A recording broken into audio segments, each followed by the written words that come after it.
Welcome to That's Absurd Podcast, your source for everything hip-hop, pop culture, sports, and more. Tune in, subscribe, enjoy. Yo, welcome back to another episode of That's Absurd Podcast. I go by the name of Juno, a.k.a. The Godfather, a.k.a. Mel Vote. And it's your boy Gene P. Let's see. We took a week off. You know, hurricane came through. That's right. Kind of disrupted things. Did I say that right? Disrupt things? Disrupted. Yeah. Is disrupted a word? Disrupted, yep. All right. It disrupted a few things we had going on here. Niggas lost power. Well, Nate lost power. I didn't lose power. I don't live in the ghetto. Our power stayed on. The power lines are underneath the ground around here. All lines are too. That's what's on. This is our pimpin'. first time I seen this happen. I don't know what happened. I don't know, pimping. When the power's underneath the ground, usually little wind don't deter us from nothing. Well, we didn't have a little wind though. That shit was crazy. That shit was rocking for a couple hours. This last hurricane hit us heavier. It must have hit y'all heavier because me, it didn't. Than the one before. The one before didn't do a damn thing to us. It didn't even flicker off. This last one for like a good 4 hours, it was banging, ringing, heavy, wind blowing. The one before this one was worse in this area then. Oh yeah, exactly. Because you guys flooded in certain areas. It didn't. None of that happened. Yeah. None of that happened to me. But this other one, man, that shit was. It was raining heavy, and the power. This is the longest we had. We had power was out for a good 6 hours, 7 hours. Yeah. Never had it out for that long. We didn't lose power at all because I came out and the clock on the stove was still working, still accurate, and there was no change. So we didn't. If we did lose power, it was probably like a flicker or something like that, or a minute difference. But I don't recall losing power and having to adjust the time and shit. Other than that, what have you been up to this past couple of weeks? This past couple of weeks, we ain't did up to not much. Went to go catch that Wakanda Forever with the family. You know, that's all the local rage, so I had to check that out. That was pretty dope. I don't know if you caught that one yet. Yeah, I watched it. So well shot film. I don't know if you want to dive into that. That's part of our it's a popular thing online so far. So I watched that. Beautifully shot film though, for sure. Yeah, it was good. I would still like to see. I would like to see more black casts or black movies, or just in general, where you get we look good in high HQ, man, high quality shot movies. It shouldn't be a Marvel budget for us to see us like that. But that's the only time you get to see black folks like that. Because what reason would you go get one of those high end cameras, fly them out and do a crazy background? Only time you see black folks like that is either a Marvel or if they get casted on a Game of Thrones or a high-end budget shit. But usually movies we're in, you don't get to see us in that crispiness, and that shit looks beautiful, dog. That's what makes kind of Wakanda Forever and Black Panther cinematically, visually, one of the fucking best ones. If you ever watch Dune, there's another one. There's a lot of black people in that one too. Dune, the last one, and they cast a lot of Africans too. When you see that shit in black and high-fi screen, that shit just looks dope, especially when they got jewelry and some shit on them. Mm-hmm. That should just look legit, man. We don't get to see it like that, so it looks almost outworldly or some what's name, because we don't get like I said, we generally don't see us in that light. Right. What else you been up to? That's it. Checking that out. Doing some stuff around the crib, watching the missus tell me to start packing out Christmas stuff, even though we ain't even hit Thanksgiving yet. It's crazy. I drove by a house the other day, and that shit was super lit up with Christmas shit. I was like, bruh, it ain't even Thanksgiving yet. Exactly. The neighborhood started to roll them out. I'm like, still have the pumpkins and shit out. Yeah, the neighborhood started to break it out. I'm like, what's going on here, bro? We just skipping a holiday. We just get right into it, though. Yeah, other than that, we're getting ready for Thanksgiving. Other than that, I just been pretty chill, man. That's it. Let me see. For me, this past week, I also went to watch Wakanda Forever on this past Saturday. Sunday, went to brunch for my wife's birthday. Then yesterday, we went out to Wind Down Wednesday for her birthday. And then today, we finally did the dinner because that's all she wanted. I think my wife is just like Apple, right? Every time a new shit come out, for some reason her shit breaks. Yeah. But Apple kind of does some shit like that. No, I'm too. talking about like physically breaks. Oh, okay. So it happens. it's like every year I have to get her Apple Watch. My daughter's one just broke, but I feel like life kind of works like that for me because that's how I kind of upgrade some shit. My daughter's one will break and the new one will drop, and I want the new one. And I'm like, look at that.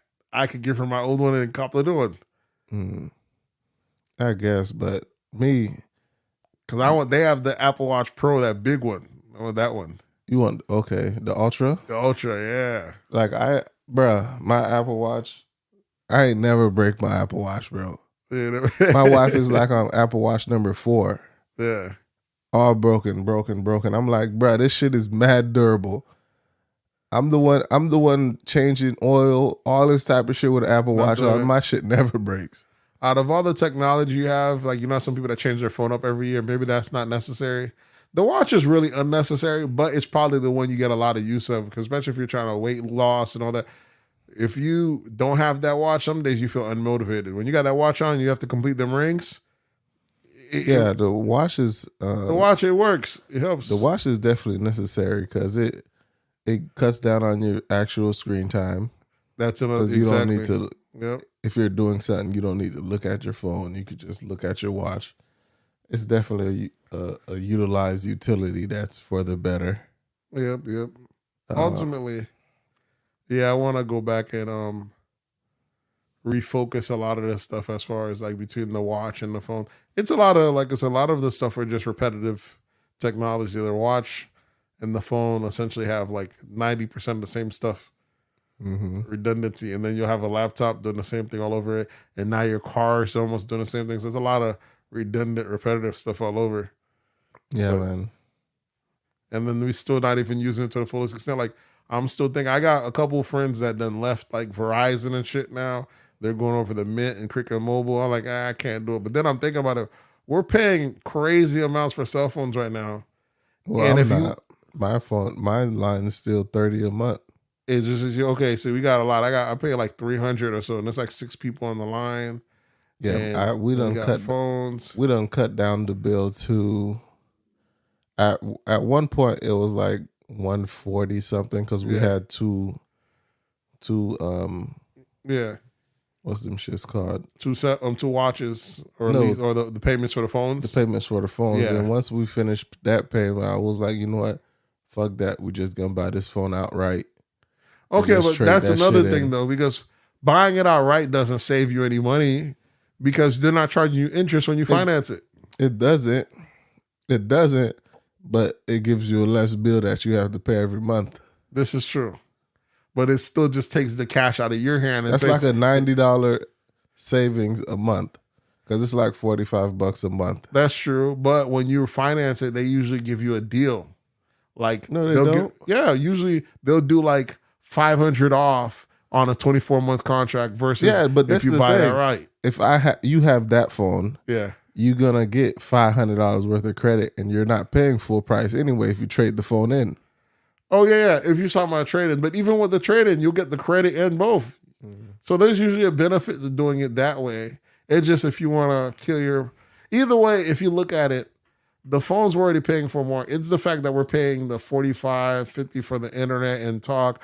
If you look at your phone, look at your call log. At this age we're at now, we barely speak on the phone, bro. Yeah, we just text. When it comes so what to the fuck we pay? We could anytime minutes. That should be like 300. Yeah, and we probably talk to the same 3-4 people. What are we paying for right now? We should really be at these other companies that provide nothing but internet. We don't really need audio anymore. So I'm kind of thinking, imagine how much savings. You talking about companies that are talking about $120 for the year.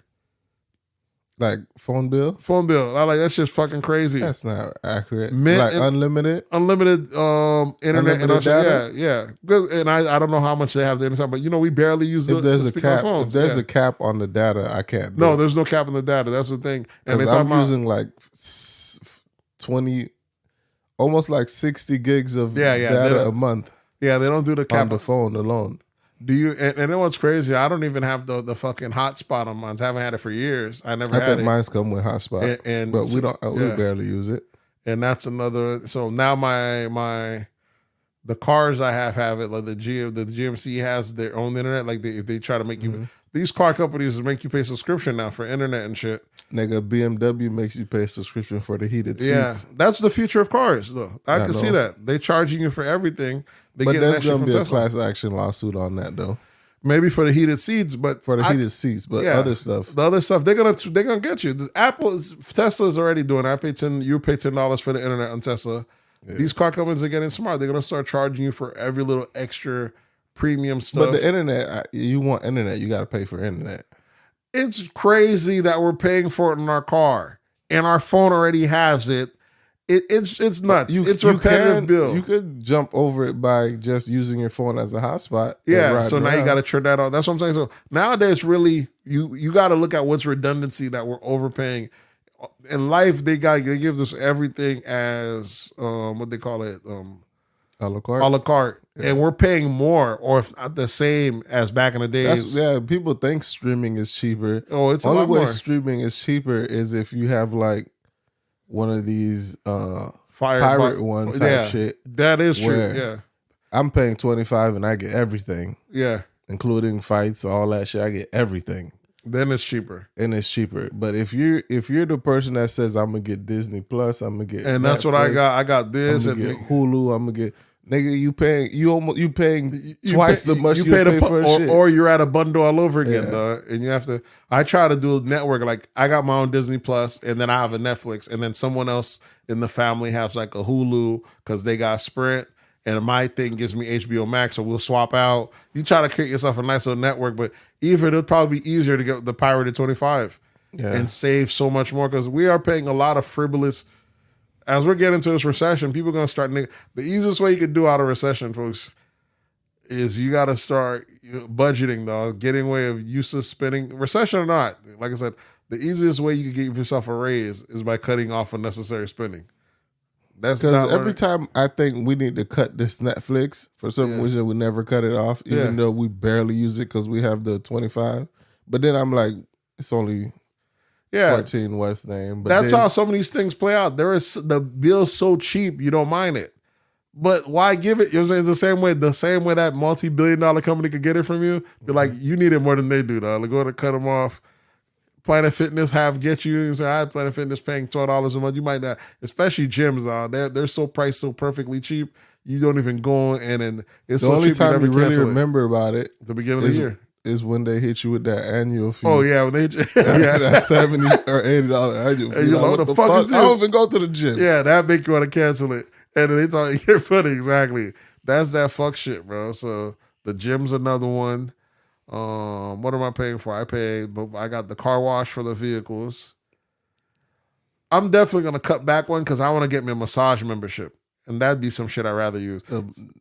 My wife got a massage envy. Yeah, motherfuckers ain't living right. I go to massages regardless, though. You get massages. There's some shit that's worth it. Nah, see, massages, pedicures, manicures. I'm not big on the massages. So I fuck with massages, though. Especially if I want every a gummy. now and then she let me shit a stack up and she'll be like, you want to go? And I'll be like, What? Take a gummy beforehand, and you don't have to listen to the trinkle music, though. Take a fucking headphone and be in that bitch's vibing. That shit is coasting, fuck, man. I tell that shit is cool as shit. Those big companies ain't offer niggas happy endings. Oh no, you get that. Remember they offered me at the fucking trip? The lady, Dick Boss, the cruise, Dick Boss too. Classic, yeah. Those big companies are getting that, but massage envy and all that. But yeah, that's what I'd rather get. I'd rather get a massage because I just upgraded to 24-hour gym membership, so I'm gonna be paying a little bit more for that. Which gym? 24-hour fitness. They still have one in your area? Yeah. So kind of the one that I was going to here shut down. Yeah. So I canceled the plan. So I switched to that, and I'm about to clean up Planet Fitness. So that gives me the option to go to the gym because I'm trying to do a gym at least once a day, every day. So now I have the 24-hour clock. I have no excuse not to go. Like last night when like at 1 a.m, I got out like 2, 3, and I just walking today. So at least once a day I'm getting that cardio in. So just rebalance it. I can make it make sense. Okay.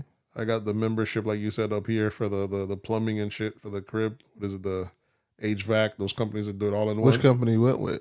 Mine's is called was Alex Gay. That one. That one. So they have the plumbing, the HVAC, and some other shit. That's probably more worth it than finding a plumber right out the blue last minute.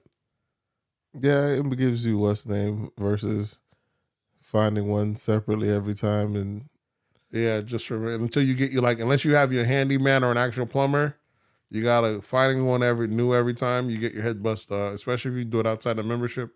It's actually brilliant because how often are you gonna need them though? You probably never need them. They got a nice little annual membership. These motherfuckers are smart. And it's like the annual membership is like super cheap. It's probably like $99. Yeah, but it's free bands for them.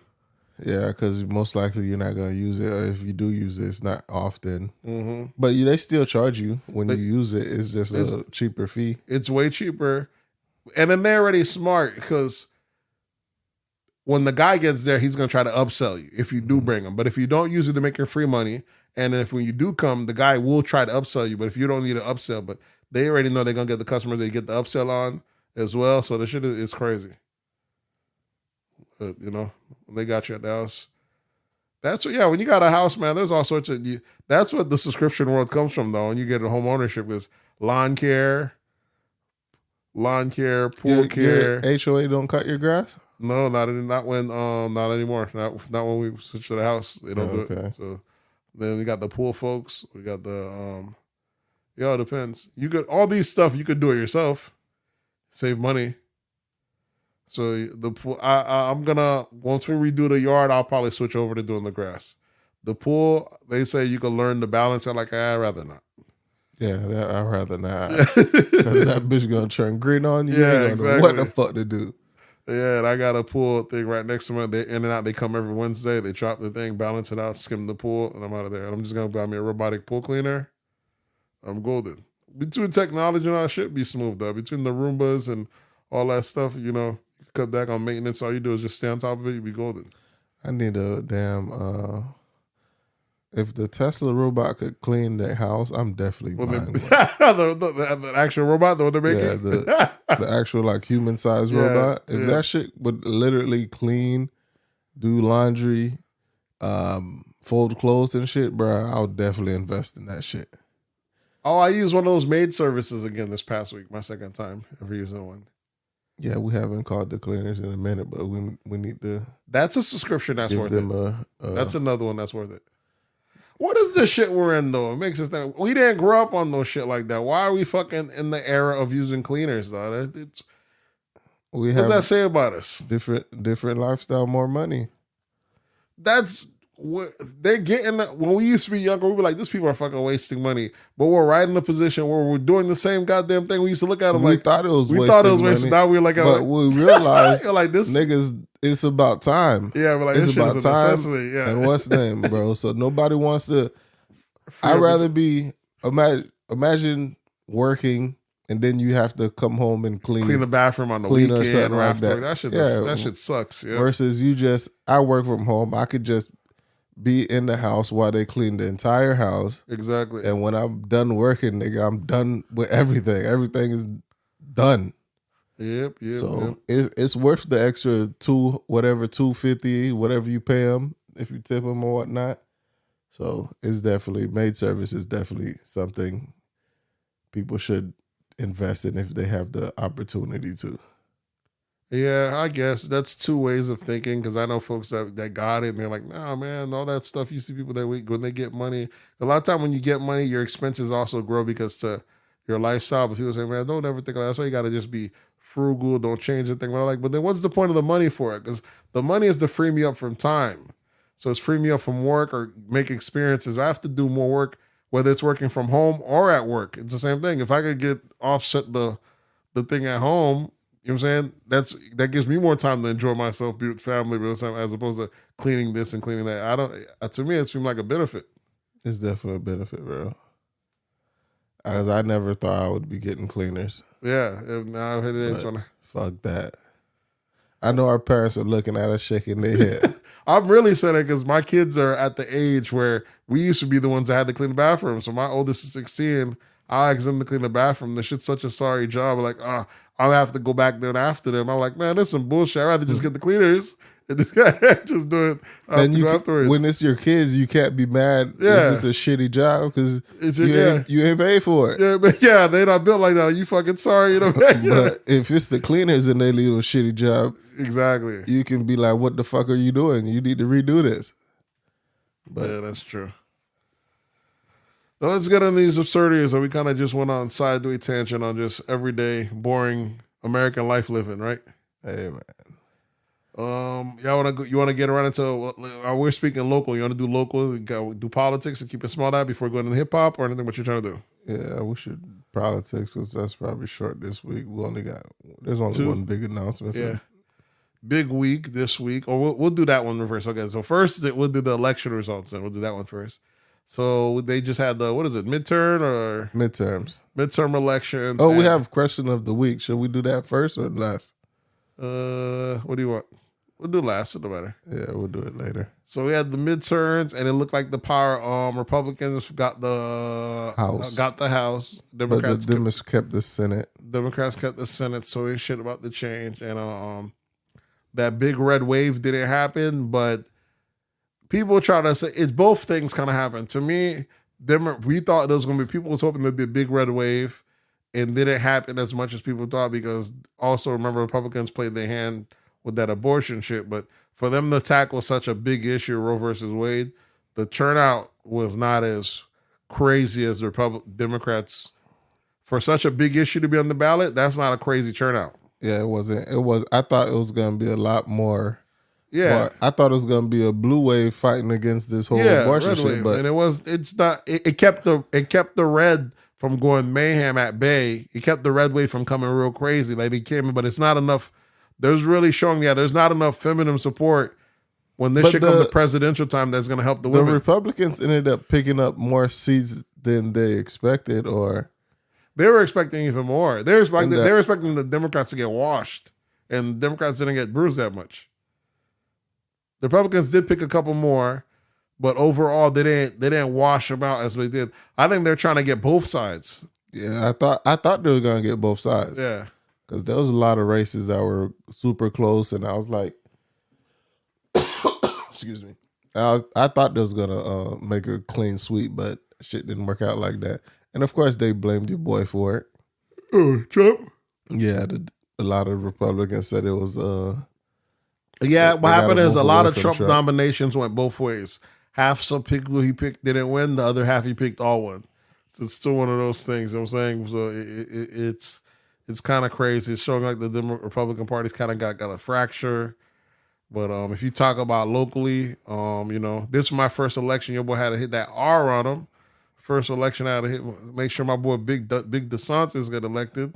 So you went R down the whole thing? I didn't go R down the whole thing. Because, like I said, I was going to. I'm not as heartless as that. I for sure voted Democrat when I sent Rubio on there. I ain't fuck with green bean ass Rubio. What he was running for? Senate? Whatever year it is. Whoever's in the opposite of Rubio, they getting every time. I ain't fucking with no Rubio. Rubio's straight. He ended up winning, didn't he? Yeah, he did. I can't stand this motherfucker. Green bean ass Rubio, but he won anyways. I didn't vote for. I voted Democrat, whatever he's saying. But I kind of voted Democrat on. For sure, the governor, I went DeSantis for sure, and what else did I do? That was Republican. I did do a lot of R's though. If it was something that I didn't know what I was going for, I was like, it's time for a change. I'll just go R. Like it's time for a change. I was saying, or it's either the same. This is Florida, but for the most part, this is my first time actually even voting in a Republican candidate. I usually do straight Democrat, but it's time to. You know what I'm saying? Time for some fresh blood out here. I guess. And your boy DeSantis sealed the deal. And yeah, he washed his opponent. Yep. Chris Christie or Charlie Chris? Charlie Chris or some shit like that. Yeah, Charlie Chris. So he's out of here. And so we already know that's what I'm saying. And then fast forward this week, this other big news, your boy, a couple of days later, your boy Trump announces he will officially be running again. Yeah, but he announced that, but I guess his biggest threat for presidency is if DeSantis decides to run. Yeah, exactly. So he started bashing or talking shit about DeSantis. Yeah, and now DeSantis is kind of talking back. So them boys kind of a little bit of rumbling going on, but I don't know. Who's going to fall in line? Because DeSantis was really SMDing Trump when Trump was. Yeah, but now you the big dog. You know, it's all about sometimes when politics is very much about when is it time for you to shine. Because if you overplay your hand too early, the competition sees you so early, they aim at you and they get you out the paint. And DeSantis has been shining for a long time. Like, I feel he should be good right now. He could wait and let Trump win and then come after Trump. He's solidified. He don't have to. He's not gonna overblow his high because he got Florida on lock, governor point for another thing. So he could do it that way. But he might feel like this is his only time right now. Take shit out of Trump. And I like as long as you're running your state right, if you're doing good by Florida, if you ever wanted to go on the bigger stage, because Florida's the only Republican metropolitan. You know what I'm saying? People think of California and New York. Those are Democrat areas. But you think DeSantis won the metropolitan areas, or did he win everything else? He didn't. Of course, it's not. But it's still overall. How does he run the state? Democrats, even in the Democratic areas, they may not fuck with him. But at the only part, Democratic areas are under his area. Florida's still thriving. We're not shutting shit down because of COVID. So overall, you look at two different variations. You got California and you got Florida. Them motherfuckers telling you full Democrat, we're abide by it, and as a result, the people are suffering, shit shutting down, your business on up. Over here, he's saying shit's open. You may not like his policies, but at least you getting money. Over there, you ain't getting money and shit shutting down. Over here, at least there's there's one upside. They over there now cutting reparation checks and back home checks. We already know the longer you keep that shit, the longer the recession's gonna last. The more because before we were saying inflation's not true, but motherfuckers, we're in inflation times right now. We all feeling it now at this point. And we know if you cutting checks again, it's bad out here in these streets, bro. Yeah, and we know there's no answer to. We already know what Democrats are gonna do. Democrats are gonna say stimulus or something. Which if you on the other side of the fence, we're like, yeah, nigga, I ain't never gonna turn on stimulus, but we already know that shit only gonna make shit cost more over time. So I'm good. If you cool either way, if you want another stimmy, if I'm getting, I'm here for it because I ain't never turned down the bread. Do you think Biden's gonna release a stimmy before he's out of office? He was trying to release the money for the Republican stuff for the student loans, which was fucking stupid to me. I was like, why would you send it in checks instead of just going towards their accounts? Apparently, that's supposed to go in checks, dog. If they send out a check, nigga, that shit is so thrown to me. Fuck that, nigga. If they send out a check, them motherfuckers is not getting that whole check from me. They're not getting no check. Niggas is running it. People said, please send it. Please send it and watch us read it. And Republicans say they're gonna fuck up the bag. Republicans say that we know Republicans are heartless. But you wild. We just seen what happened. Yeah. If you cut that check, it's stupid to send the money directly to people. Yeah, but that's what's gonna happen. He has no choice. Yeah, it is stupid. But if you send the checks directly to people, motherfuckers gonna vote for you. If I had a loan right now and this guy's offering a check versus the other guy, I'm like, fuck it, nigga, we gonna rock with the right now. You don't think I'm voting for the guy? If I had loans right now and Biden was cutting a check, I'm voting for Biden. You know what I'm saying? It's just that, you know what I'm saying, I don't need the loan right now, so I'd rather go the other end. But if you want to get that 10 ban off, or it's a good thing. Nah, yeah. Send that shit, bro. That shit is but we know what's gonna happen. You're gonna send it. We're gonna see the snow crabs back out again. The fucking the beaches, the jet skis. The jet skis gonna break out. The snow crabs, the day parties, the fucking chains are gonna be back out. Y'all forgot, man. We just came from a time in life that we've never experienced before, dog. It was like watching the 80s when everyone was balling.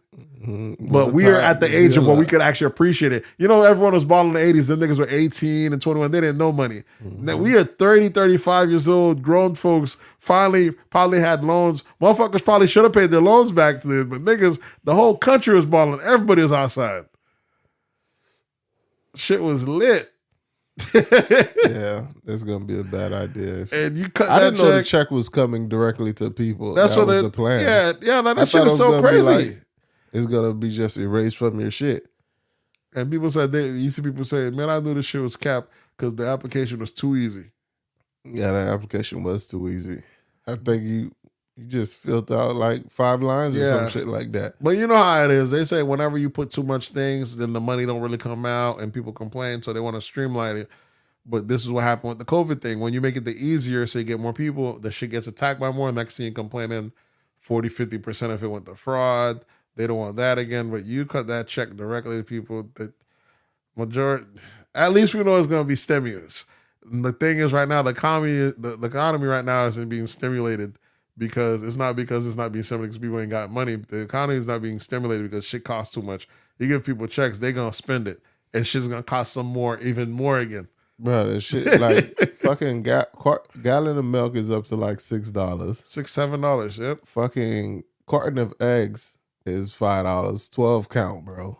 Yeah. At Publix. I was like, God damn. Shit is getting real costly out there. And then now you can see the recession starting to loom. Big tech companies are doing massive layoffs, like Spotify, like 15,000, Google, 7,000. You talking about big numbers, 25,000 here. So it starts trickling. These are the companies that were the only ones that were still left making money for the last 2 years. The rest were being propped up. Those big, massive companies, like the Fang, the few 5 or 6 companies that were like, nigga, we was so up on stocks.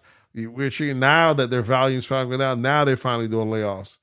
When the big guys start laying off, that's what I thought. I was like, maybe it's not going to be as bad as the last recession because you ain't got all the fucked up houses. But it don't matter what good interest rate you got right now, right? That's what I was thinking. I was like, it don't matter. It's not going to be as bad as the last one. There's not going to be a lot of foreclosures because there's so much equity in it. People are going to sell to get out of their position. But who's going to buy right now with the interest rates being so high?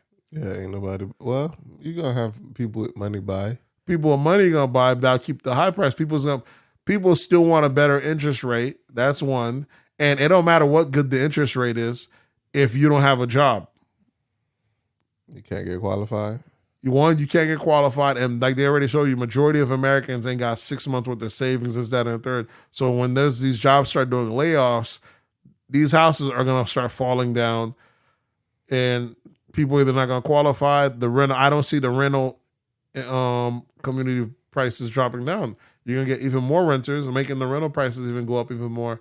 Shit's going to have to get bad where a lot of motherfuckers just not paying. Speaking of renters, bro, next door have some fucking renters. Mm-hmm. I'm thinking, okay, we got some more black folks in the neighborhood. You in Orlando. In Kissimmee, most likely they Puerto Rican. No, it was black folks. It was black folks moved next door. They're renters. I'm like, okay, we got some more black folks in the neighborhood. I'm thinking, cool. I had to call the HOA on these niggas. They acting up? Acting up, bro. They put their trash out in bags and shit on the side, not in the bin. Yeah. And because their bin was full, so they just left the trash. I'm talking about the shit.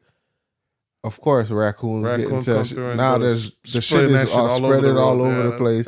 And them motherfuckers, they just left that shit there for like a week, bro. Yeah. Every time I walk outside, there's a raccoon going in and back and forth in the trash and shit. I was like, bro, this is ridiculous. At least pick that shit up. What's the name? I had to call the property manager directly. I said, y'all need to give me his phone number. And I'm calling him directly. I said, you need to do something about this. And that night, I guess they came through and did talk to him or something. But next day, shit was all packed up and put back in the trash. I don't know what they did. Yeah, man, them raccoons don't give a fuck. I know, especially in Orlando. Them motherfuckers. You gotta bungee your trash can. I never had that issue here. Okay. It's because they probably used too much and they had the spillage and they left it outside the thing. No, their bags were never inside the bin. Oh, that's they had fucked up, yeah. I'm like, one, trash get picked up every week. How are you accumulating all this trash? Yeah. Because they had like 6-7 bags of trash just outside of the bin and the bin was full. And of course the trash people, it's different now because they're not walking around throwing No, shit yeah, into they car. want the They have machine. the handheld. handle, picks it up, put it in the thing. So if you got bags, they're not picking that up. Yeah, they're not. Especially if it's not. If it might be 1, 2, they might look out for you. But some days when they busy, nigga, we ain't Not doing here, we're not doing no favors. You should Because get not spazzed. here, they don't. It's not a 2-man crew that runs around. It's the one person. It's behind one the- guy yeah, driving the truck. Yeah, I don't got that yet. So that's it. And shit was fucking looking crazy out here for a week, bro. So I was like, oh man, hopefully they get these people out of here, bro. Hopefully they can't pay that rent next month. Gotta get the fuck up out of here. That's the one thing you hate, though. I got one to the left of me, though. When you got one neighbor that does shit dirty or fuck shit up, you're like, God, I gotta deal with this motherfucker. You almost feel like throwing a first house on your shit immediately, though. Get around for this one. Because you're like, nothing worse than a fucking bad neighbor or some shit. Or It's just, I don't know. It's just that, I guess it's the renting community that's fucked up. Because the people to my left, they weren't like the best, but as soon as they purchased the house, shit changed. Yeah. Because they were renting, I guess they was doing like a rent to own type shit, or they was renting and then the homeowner decided to sell it to them. Yeah. As soon as they changed it, it changed. They became more friendly. Once they bought, they became more friendly. They talk more. I'm like, okay, they're owners, so it's different when you're owner and renter. Because when you just renting, you don't give a fuck about the neighborhood. Yeah. You don't even talk to people. That's true, yeah. But these motherfuckers, and it's a whole bunch of like younger people in like between the ages of like 25 and 30. Yeah, that's what happens, man, when you demographics. It's different. There's just different tiers, man, when you live in how you live in. When you're a young couple and it's just you a young couple, you probably don't mind other young couples and all that stuff. Mm-hmm. But when you start having a family, you kind of want your neighborhood to resemble that as well, because they were going to respect it as well. Right. If you're in a young neighborhood and you have family, these motherfuckers still going to wake up in the middle of the night, their neighborhood music blasting and booming. Because I used to do that. They just pull up, nigga, just driving up, nigga, I'm home, come on to the kids, you know what I'm saying? And I remember them saying, oh, there's other people right here bringing me. I'm like, man, I pay rent here. I don't give a fuck. They got them saying they inside their house. But apparently, you just have more decorum when you yak accordingly as your neighbors. Yeah, man. It is what it is, though. Let's see. What else? What you think Trump's gonna you think he's gonna be the Republican nominee, or you think he's just gonna not need the Republicans? Trump could be the first guy to break the system and do 3 parties. I kind of would like to see him run by himself. So he's either gonna be the nominee or he's gonna end up becoming doing his own thing, and people feel like that'll split the party vote and the Republican Party be broken forever. Whatever, it might be broken forever. I don't know if it'll be broken forever. People talking about it'll never be broken forever. No, maybe we'll finally have an actual independent. Maybe an independent will finally win, or maybe we need a third party system right now. Maybe it won't win, but maybe not. It'll legitimize a third option. Mm-hmm. But we already seen when Trump said he was winning, there was rumors online, Twitter, saying that Fox News say he could run, but we told him we are not going to be able to back him this time around like how we did last time, because Fox News was practically another branch of the Trump administration, which is some throat shit. We never seen no shit like that before. But they kind of let them know this time we got to play it. We kind of went overboard last time. We can't, we're almost, companies are starting to walk the line now. They're like, bro, last time we went a little bit too much. We backed you too much, and you overplayed your hand. You discredited the whole shit. You make us all looking crazy. And then when it's time for you to go, you didn't go. So we gave you too much power. Now we've fallen back, bro. Now you about to run again. We ain't behind. We ain't in bed with you no more. We're gonna report it as it is. But really, what it is, the system realized they can't control him. Remember, he had already had the Newsmax and the other 2 new companies already straight shitting on Fox and all that. So he's becoming too powerful. So even major media corporations are kind of, that's how it is. Anytime the powers can't control you, they start they want to silence you. You know what I'm saying? It's just like that. As you can see, all the last few years, anyone who's had to be able to control masses of people by themselves is being canceled. And that would be Kanye West, Andrew Tate, Donald Trump, Farrakhan. It could be these people that are saying hate speech. It ain't that it's hate speech because any motherfucker say hate speech or anything when they're small. It's the motherfuckers that can move the needle. Mm-hmm. That's when and they don't need the media. The Joe Rogans, when they like to show other people independent thinkers or alternative news. Nigga, your voice is sounding crazy right now. What you need to clear your throat, bro. No. I was like, what? This nigga sound like a damn robot. The Joe Rogans and there we go, bro. God damn. And all these other guys with the alternative news or alternative viewpoints, they're popping right now because people ain't trusting mainstream media anymore. And what media is going to try to do is they're going to try to do Trump what they did with, remember with Bernie?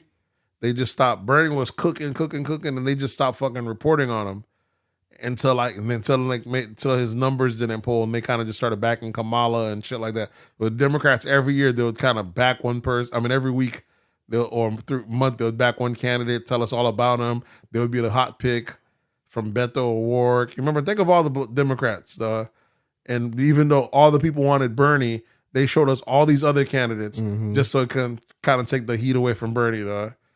And that was the one thing that got me mad with Bernie is that Bernie just fucking fell in line at the end. I'm like, fuck that. Instead of doing his own independent third shit. He should have trumped it. He should have fucking trumped. He should have been the first one to trump it. That was our first sign that the country was ready for a third candidate. And the Democrats just said, fuck, the system said, fuck it, we're rocking with Hillary. And Bernie just said, fuck it, we're going to fall in line. And Bernie ended up backing, and that's how Trump won. Is there a Democrat that you see on the horizon that could actually beat Trump in the race? No Democrat could beat Trump. Because if Joe said he's running again.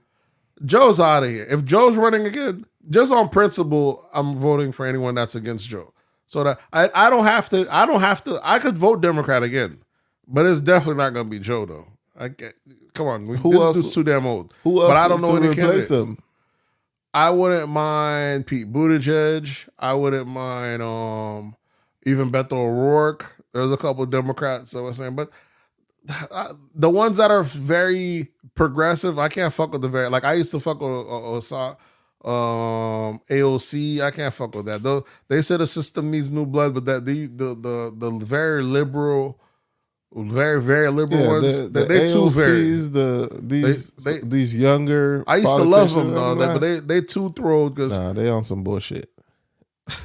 Yeah, they too throw. I think just the other day there was an ad where California. You know, California is always trying different little programs where they get. They'll say a certain city might have reparations. So now they're trying to do reparations in a little area. Little cities doing their own little municipality doing reparation for trans. Like, how could anyone even think of throwing any word reparations in anywhere and not think we're gonna do black folks first? But leave the Democrats. Reparations for trans. What? But it's probably black trans. But it don't matter. Black folks ain't trying to hear none of that dissection shit. They want to be black first. Then once you tackle that, then you could do all the subgroups of black. How you go to trans? What would be the reparations? What would reparations for trans be? They're gonna give them like a minimum. You know what's it called? You know, like what's that one shit Andrew Yang was saying? Like they'll give them like $1,200. You saying for what? Yeah. Well, any marginalized group. If you look at historically, they got done dirty. Either not protected. If they getting beaten up, assaulted, the area's not being. It's not being reported. If they're being murdered, they're not following up. They get marginalized the same way. That's why Jeffrey Dahmer is able to go on and run on those gay men, gay black folks. Anytime you're a marginalized group and then on top of that you're black, just know that you're getting all the afflictions and then more. So they trust they owed some kind of reparations too. No, they're not, bro. Who? If blacks already owed reparations, a black trans is definitely owed reparations too. Because the trans group is gonna be.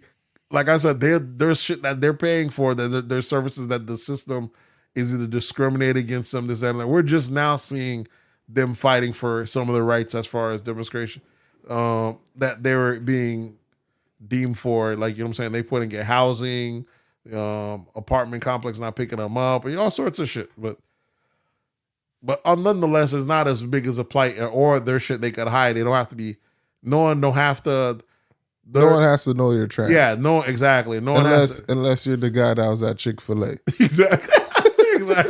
Exactly. Their plight could be hidden. They don't have to use it against you. That's the thing about the black one, though. But ultimately. But yeah, I don't know anyone that the Democrats would win that could beat Trump right now. I think it's Trump, and they don't give Trump no choice but to run. Ain't no not run. Y'all motherfuckers is people trying to take me to jail. Why would I not run?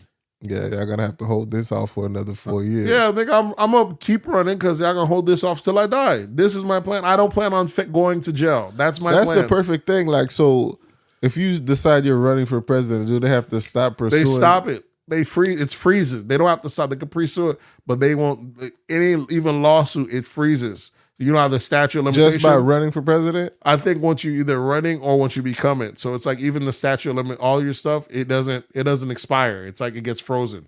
And when you get out, it can pick up on that time. So that's the upside. But if I'm old, all I'm going to do is ride out the clock. Yeah, and I got the bread. I could just run every year and say I'm running every year. Gonna change the rule again. Bloomberg, I thought would have been good at one point, but the no motherfuckers fuck with him. But maybe we don't need rich motherfuckers running. Listen, it's gonna be DeSantis versus Trump for president 2024. But this is on the same party. So you think that's just gonna be? Yeah, you gotta have two choices: Republican or Republican. Make your decision. Versus Joe Biden, and we already know motherfuckers like, well, we ain't Joe Biden. That's for damn sure. Shit is thrown, man. What are you gonna do, man? Two bad choices. Maybe we can get a third option, but we'll see. Trump was saying some throw things. Trump came out there with his greatest hits, trying to say gonna make America great again. He did sit some wild shit talking about he wants to give drug dealers the death penalty. The death penalty, and people saying, "Oh, that should be a reason." Nah, that ain't a reason for me to vote against him. I don't give up. I don't sell drugs. Why would I care if he could say we should rape drug dealers? Why would I care? That's what people don't understand. Some of these stuff are bad. Sure, it's a bad idea. It sucks that he wants to charge drug dealers for murder. But it doesn't affect everyone. It doesn't affect everyone, and I could avoid it by not being a drug dealer. It's the same way they say abortion. It sucks that he wants to take away abortion rights from women. And sure, but it could be avoided by making sure I don't need an abortion. You see, just making sure you're not a woman. That's true, but that's even talking. But just that way, it does. 50% of the population that abortions don't affect. That's true, but even the women just say, "Let me make sure that I move accordingly, so this doesn't impact me." So I have to do what does. I got to tackle what impacts me the quickest, the most. You know what I'm saying, the most way, the most one, the one that's the most unavoidable. That's the one I gotta tackle. Yeah, that's how I feel. But maybe women feel different. I don't know. So he was hitting all the hot topics. He was hitting men being men allowed to play men in sports. Women's sports. We bringing the real back, man. Bring Trump in this bitch for real, though. All this PC culture and people can't talk the right way.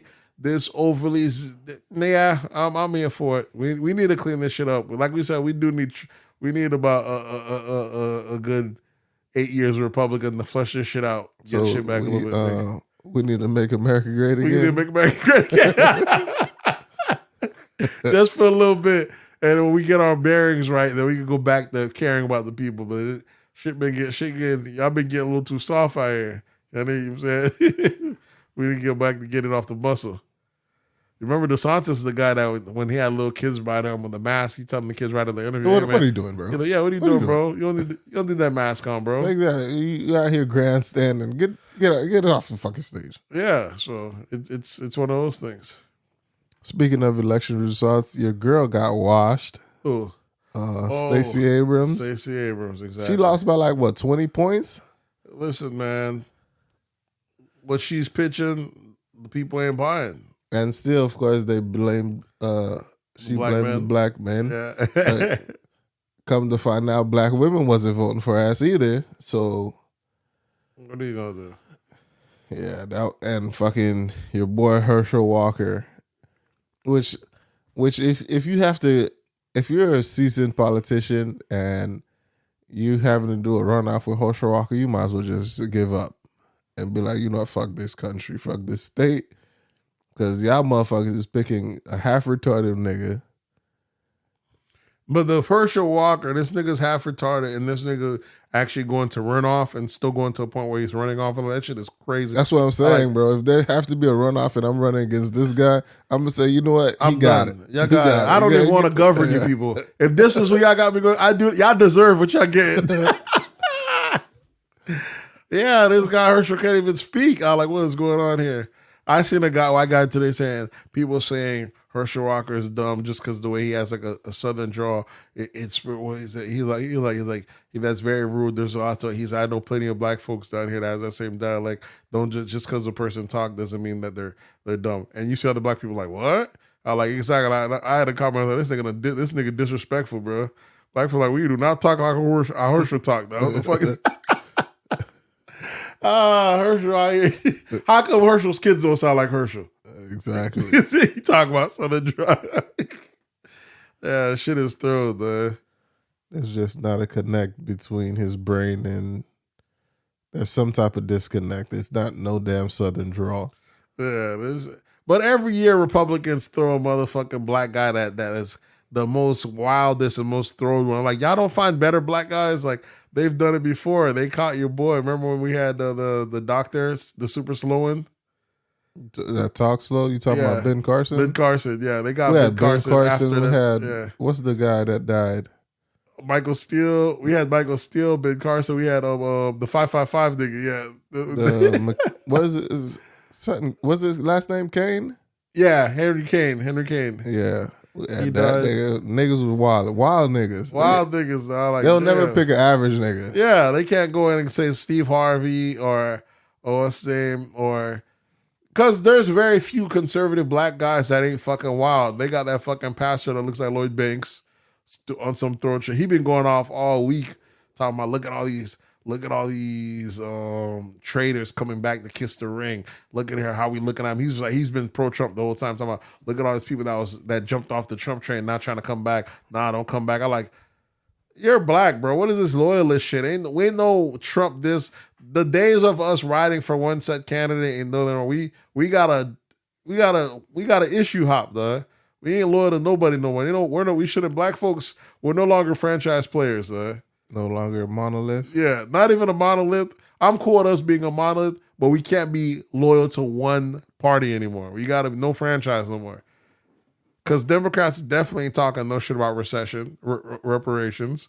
And a lot of blacks want to say that. But Chuck Schumer this past week was giving a speech saying, look, we got to face it. America, the way the numbers dwindling, if we don't import at least 1 million immigrants a year, we're not going to be able to sustain. And who's going to do this and that for us? And black folks saying, what are you saying? That's cold wood for we need a new group of underclass of migrants and colored people to come in for us to sustain America. Who's gonna be why I still haven't fixed the issue of the black folks here? So that's why you have a group of black folks that are not anti-immigration, and for good reason. It's fucked up, even though they're not working the same fields as them. But I guess they said in certain cities, like in Chicago, I've seen documentaries like places like, imagine like Amazon warehouses and shit, like Walmart warehouses, the fulfillment center and shit like that. They rather go hire those undocumented Mexicans and shit like that over actual black Americans and shit like that. Yeah, you black Americans put up too much of a fight. Oh, they put up too much. That means as a child of an immigrant myself, I've never looked at it like I'm not going to be working the same job as a migrant, so it's not an issue. Mm-hmm. But if you're working jobs that overlap it, and I'm a citizen, automatically I should get the job. I'm a citizen at the very least.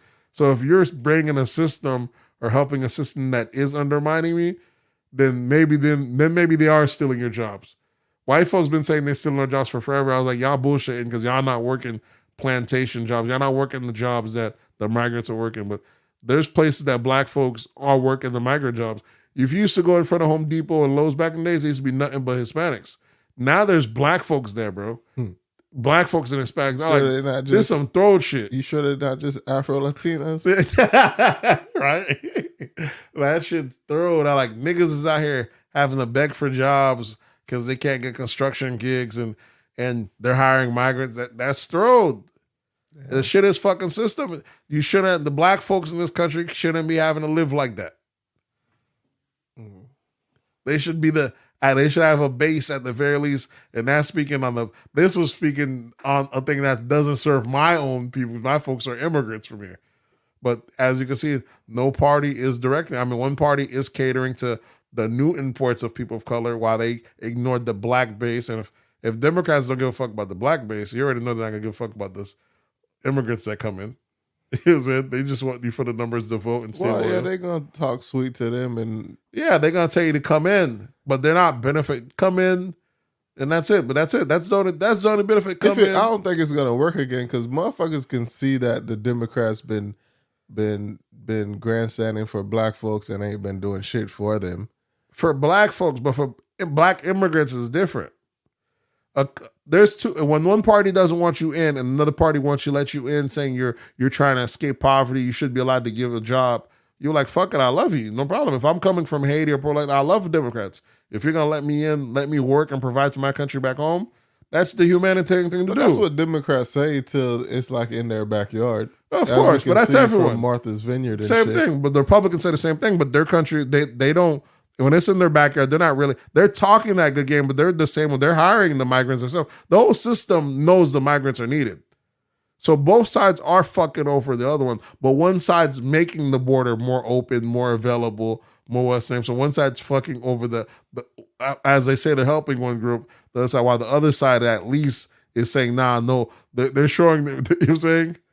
But it's both fucked up on that aspect. It's definitely both fucked up, but Democrats is definitely playing with black folks' face for too damn long, while Republicans are on some.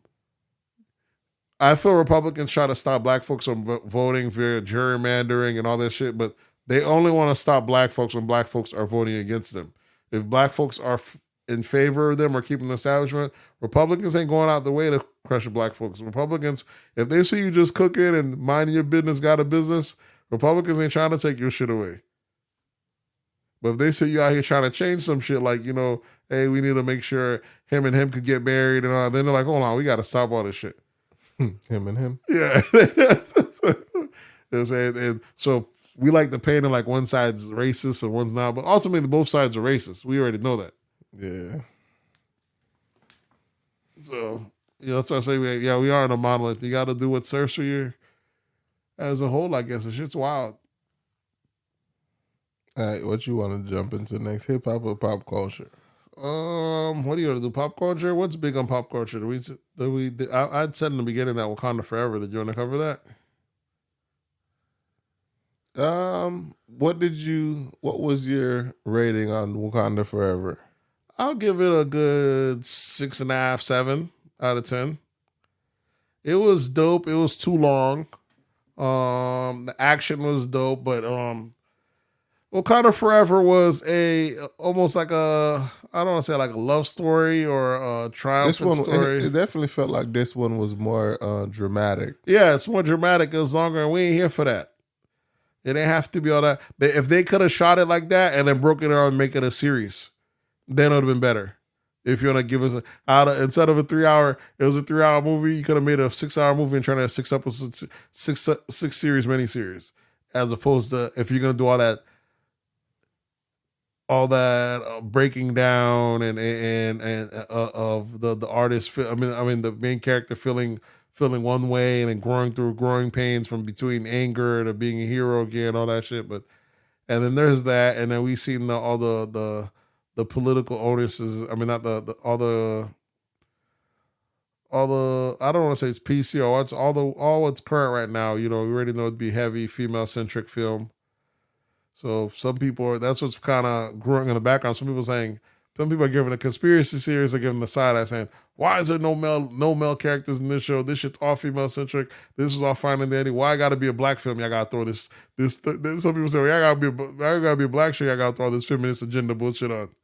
Yeah, that's what I told my wife I did. I was like, it was a good movie, but you can definitely see the women empowerment movement throughout the whole movie. Because everybody was a woman when it comes to the scientists that made the thing. Yeah, the whole damn town. I was like, when the fuck did Wakanda become that shit where Wonder Woman come from? Amazon with the Lady Island with nothing but women. Wakanda was, you know what I'm saying? That shit is thrown. Wakanda was like a part 2 of Woman King. Yeah, exactly. It didn't make any sense. That ain't how Wakanda used to be run. The women used to, he did have a personal guard of women soldiers, but he had a whole army of men. That was the one you think unique about Wakanda. That the king would also have his own little personal detail, like his own little CIA women soldier. But now they made it seem like he had the whole monarch was all women. Now that shit done changed. I remember Wakanda having men also. Yeah, all sorts of men. Then the Rhino King. Now in this movie, the only men they seemed like was from M'Baku's crowd. Yeah, and like that wasn't the case. They were men. Every other group was men. The only women was his personal guard before. Yeah. They done rechanged the whole shit around where like as if Wakanda's only detail, their only army is the women. And the other tribes have to bring in import men. Yeah, it's crazy. It is kind of but it's that. But it was beautifully shot. I did like the fact that they didn't try to make it seem like she was superly. I did like the fact how strong they made Namor. Like they didn't try to make it seem like she could actually keep up with him. If she didn't find a way to try to trick him out, this motherfucker he was running through their ass. Yeah, they Not only was he running through that, but even his help was beating the shit out of motherfuckers. Like they really was beating the shit out of the fucking Wakandans. Like you hitting them. There was no competition. Yeah, them boys getting up, they beating the shit out. They'll fall down, but they keep getting up. You can't kill them. You can't kill them. Yeah, that was the crazy part. You can't kill them. Beating the shit out. Like that shit is dope. So I like that aspect of it. And they had way more soldiers. Yeah, exactly. Yeah, if them were just coming through a few handful and wrecking shit, like this shit is. Because literally everybody on the Wakanda side could fit on that ship. Yeah. Them motherfuckers they was coming out of that water, bro. Yeah, they kept climbing up. Wakanda had more at first, but they bombed that ship and a lot of them fell off and they started making people doing the siren scream and killing people off.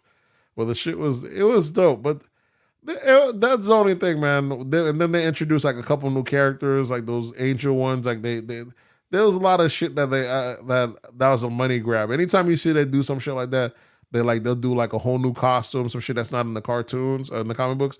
It's so they can sell toys and accessories and shit like that. So you introduce a new character to get more merchandise. You know what I'm saying? This is what action movies do, especially Star Wars. So every new Star Wars movie, there's a new robot, new HBR2D2. Next movie might have BB-8, or Marvel does that too, or Guardians of the Galaxy would do. This movie has Baby Groot. This movie has another funny thing. Mm-hmm. It's to sell a toy and actually, so it's always something new. You know what I'm saying? Like that Baby Yoda, so this one is they made the girls into that little blue suit. Some shit that was never popular in the comic books. You know what I'm saying? They didn't give that. And they introduced Ironheart in there. Who's Ironheart? The black girl that created her own Iron Man suit. Oh yeah, Riri Williams and all that. She did pretty good though, but like I said, she was definitely needed for the comedy relief and shit like that. They did such a good job on Namor. I wouldn't mind if Namor got his own franchise. They didn't do it like I felt like they did a good job of him representing his own people that it deserves its own. That's the one thing about Wakanda and Black Panther. They did such a good job representing the villain that people want the villain to have his own franchise. Like people love seeing Killmonger again. They're like people like, man, I wish Killmonger had his own movies. I wouldn't mind Namor having his own movies with his people, especially how they get down. And the motherfuckers when they're going and they're on that base fighting the Canadians and shit. What are you talking about? I have no idea what you're talking about right now, bro. You don't remember when they came to steal the vibranium, and that's the first time you seen the motherfuckers hopped on the platform and started killing when they came to steal it? Before the first time you see Namor, this first scene when them boys hopped out the water and started killing the people on the ship and all that. Okay, so Namor is the Aztec, the villain, yeah. What is he called in their language? I guess the winged angel or something like that? No, it was like devil child or something like that. Oh, no love, yeah. Child no love, Namor, yeah. Exactly, yeah. I wouldn't mind his people in those Asgard and those Mayans. I can see them giving the whole backstory from that, what's the name? Yeah. So it could work. What'd you think of the movie though? I enjoyed the movie. It just felt unreal. Listen, whenever they do this whole women empowerment in action movies, I'd be like, bruh, come on, bruh. Should be unrealistic sometimes. It do. And then here's why it also seems unrealistic, because in order for a woman to rule, that's why fucking Game of Thrones is powerful. She's got to be as cutthroat as the men. There's no I rule and I got you and I let you live. That's a weakness. That's what when she had him on the thing and didn't kill him. But I was like, she's gonna be a woman. And that's what they did. And that's what they did. But on Game of Thrones, the women that are in charge, they rule like men. Like they know in order to be in charge, I can't spare you, and they would fucking kill you. Mm-hmm. And she let them live. And I'm like, that's a fucking weak. How the niggas that are in charge do not rule like this? No. That's a softness. But that's all Marvel movies. They'd always let the people live. That's the fuck up. That's why that's what made Angela Bassett so wrong. And this one, like, damn, they really making it different. When she fucking fired Homegirl for the Homegirl just did her job, but she failed. But she lost. But she lost her shot. I don't give a damn. I lost, but you're fired. That's some boss. That's what men do. Motherfucker, we ain't trying to hear that. Sir, you meant good. That's fine, but I can't have you here, bro. You're making me look weak on principle. Now, what makes me look weak that you done killed me this after, and now your daughter let you live? Come on, now this new queen looks weak. Yeah, that's wild. That's wild. You gotta go. You drowned my mom, and I let you live? Yeah. Exactly. You see, Killmonger came all the way back for you killing his dad when he was a baby and killed you, motherfuckers. That's what you got. So to me, they should have made it. If they're gonna make it a woman aspect, you gotta make the woman go all the way. Like, even like when they had the first time they tried doing, when they brought in the Miss Marvel and she came in fighting Thanos, this, that, and the third, they should have had her murking people, breaking necks and shit like that. As powerful as she is, just hitting a couple of blows, you gotta be like, oh damn, this motherfucker is a killer. The same way you be having Hulk ripping motherfuckers in half and doing the same way we had like Thor had that killer scene, killing a bunch of people. That's how they should have had her. You know what I'm saying? Remember at the end, they even had Thor fucking chop off Thanos' head, right, as well as stab him in the heart. The women need to be having those scenes where they get in that kind of crazy and shit, like, you know what I'm saying? That bloodlust. If we're supposed to believe they're in the field like that among their male peers, because what happens in war, motherfuckers, the motherfuckers go to killing shit, and they do a lot of raping too, and they ain't out here passing. And the soldiers be raping their own people on their own side. That's the reason why in the U.S. we try not to keep a lot of when they do in the battlefield, they don't have the women on the insurgency side. That's the part that they don't like to report on a lot. But that the war, it gets crazy. Niggas turning into animals. Niggas turning animals like looting. It's wild. Anything else in pop culture? What else was pop culture? We had Dave Chapelle hosting Saturday Night Live. Oh yeah, great monologue. The shit was hilarious. Fire ass monologue. Of course, then the cancel culture tried to come for Dave Chapelle. Said he was being anti-Semitic. Yep. Dave Chappelle's a genius, man. That comes from, I guess the question that really stems why we have this question of the week this week was, what the fuck is anti-Semitic or anti-Semitism? I mean, here's the thing. Anti-Semitism, when a black person says, or a person of Arabic or Western background saying, I can't be anti-Semitic, I am Semitic, they're absolutely right because they are Semitic. But even that is one of those things, like, that don't mean just because you're something. You can't be, I could be black and still people would be like, I can't be black, I can't be racist and I'm black. But we'd be like, yeah, there's coons all the time. You know what I'm saying? Are coons racist or are coons just people that... There's like, like there's a new term they call them. They're like black white supremacists. There's black folks that feel like they are white folks that should be running shit and they support the white supremacist system. They are black white supremacists. There's no, I'm black, I can't be racist. And hey, you can be racist against your own people. You could be black and in charge, like, I want no more niggas coming here. You feel the same way that the white people are in charge of it. You could be a part of the white system. That's how I feel about the neighborhood. Yeah, now. Exactly. You get us part. So everything, what it made me realize, that's why I feel like people need to watch alternative radio or any of this stuff, the Joe Rogans, the Brilliant Idiots. That's why podcast works for us when you watch people that are kind of a bit on the edge or one way or the other. When you listen to both sides, I feel it opens up your mind in that way. Because when you see that, it makes you realize that it's a privilege. And like I said, anyone don't see the privilege. Racism is a privilege. And even... What you mean racist? Like to be racist is a privilege? No, okay. It's let's say whenever there's a privilege, a person that benefits from that privilege doesn't see it. So Jewish folks might have a privilege, right? Mm-hmm. And they don't, no matter how they don't see it, that they look at it as, I gotta stop y'all from saying anything wild because the past history, so y'all can't even scrutinize me or else I gotta call it anti-Semitic. And we look at it, that's not freedom of speech. How come anyone else could be insulted and insult you? That's your privilege. They look at it as not a privilege. But it's black folks have a privilege too. It's the same way that we get to talk about any kind of way about any white folks or anything like that. And if white folks don't even say this, oh, that's racist. You know what I'm saying? And white folks have to fall back. We like to pretend like that's not it is a privilege. One of you got to speak their mind. And what is it? It doesn't hold the same weight because your shit, motherfuckers see you and allow you to get free approval, you know what I'm saying? And they'll give me, but nonetheless, it's a privilege. You have women privilege, you have beauty privilege, you have light skin privilege.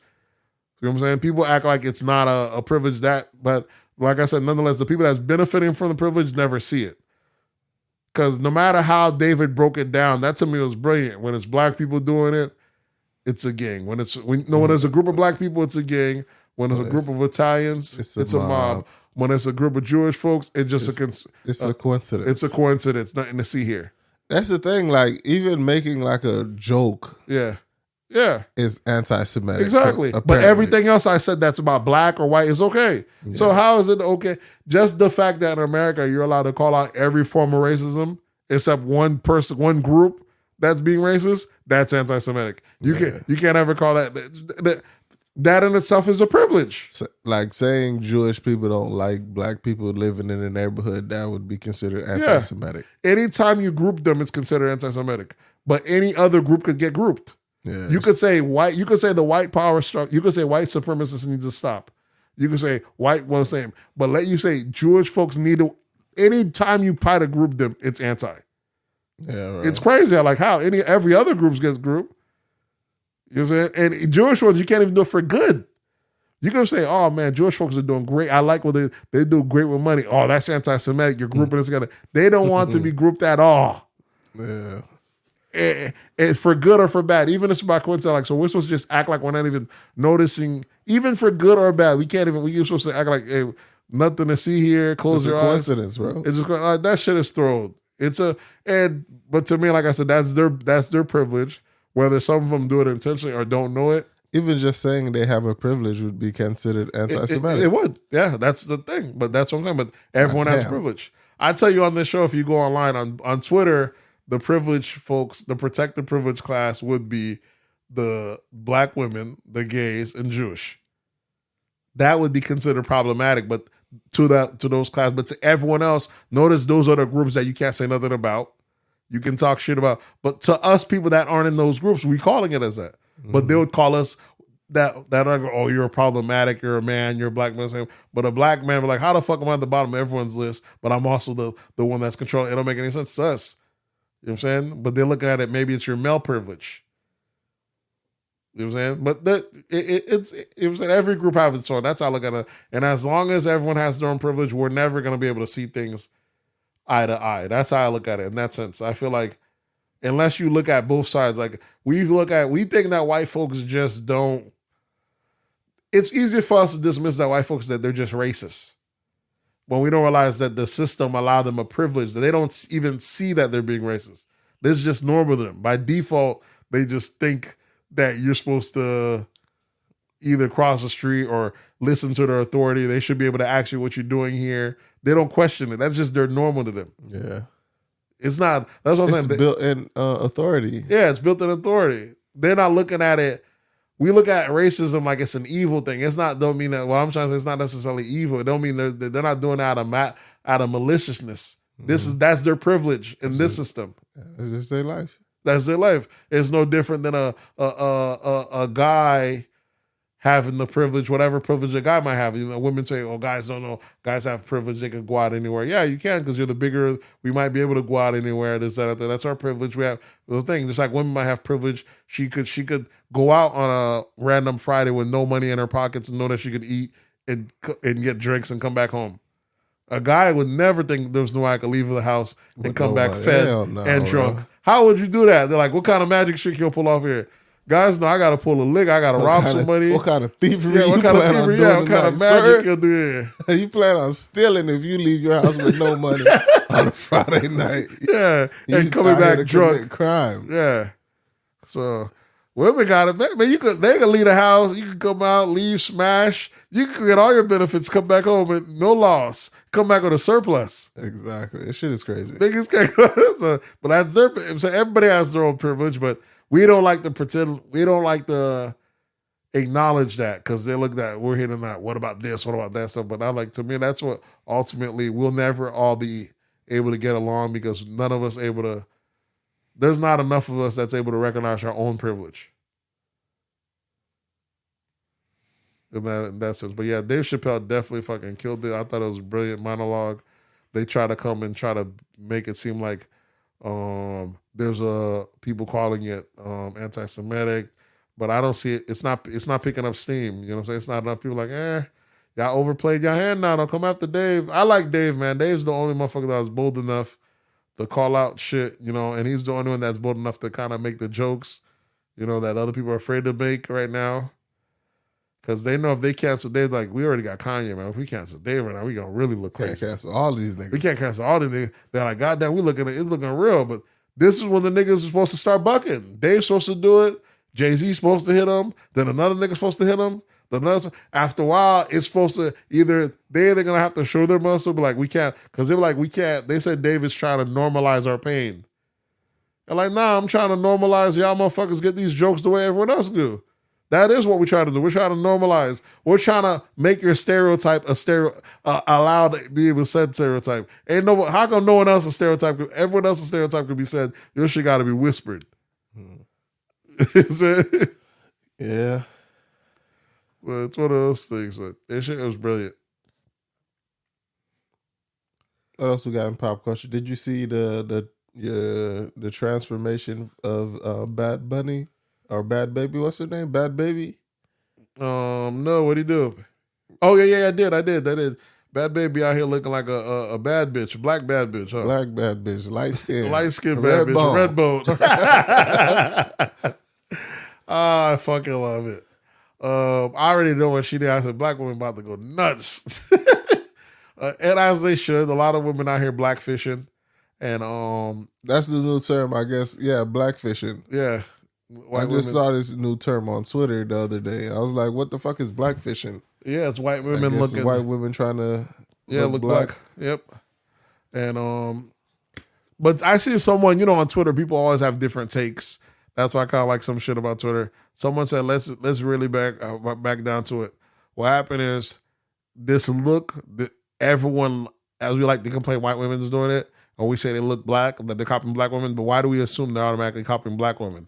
Like, the reason is, and how come it always pops when they do it? How come black women look like this when this isn't even black women? How many black women are actually this red, this other?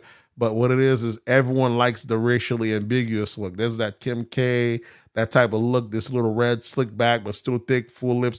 It's stealing all the best pieces from every side.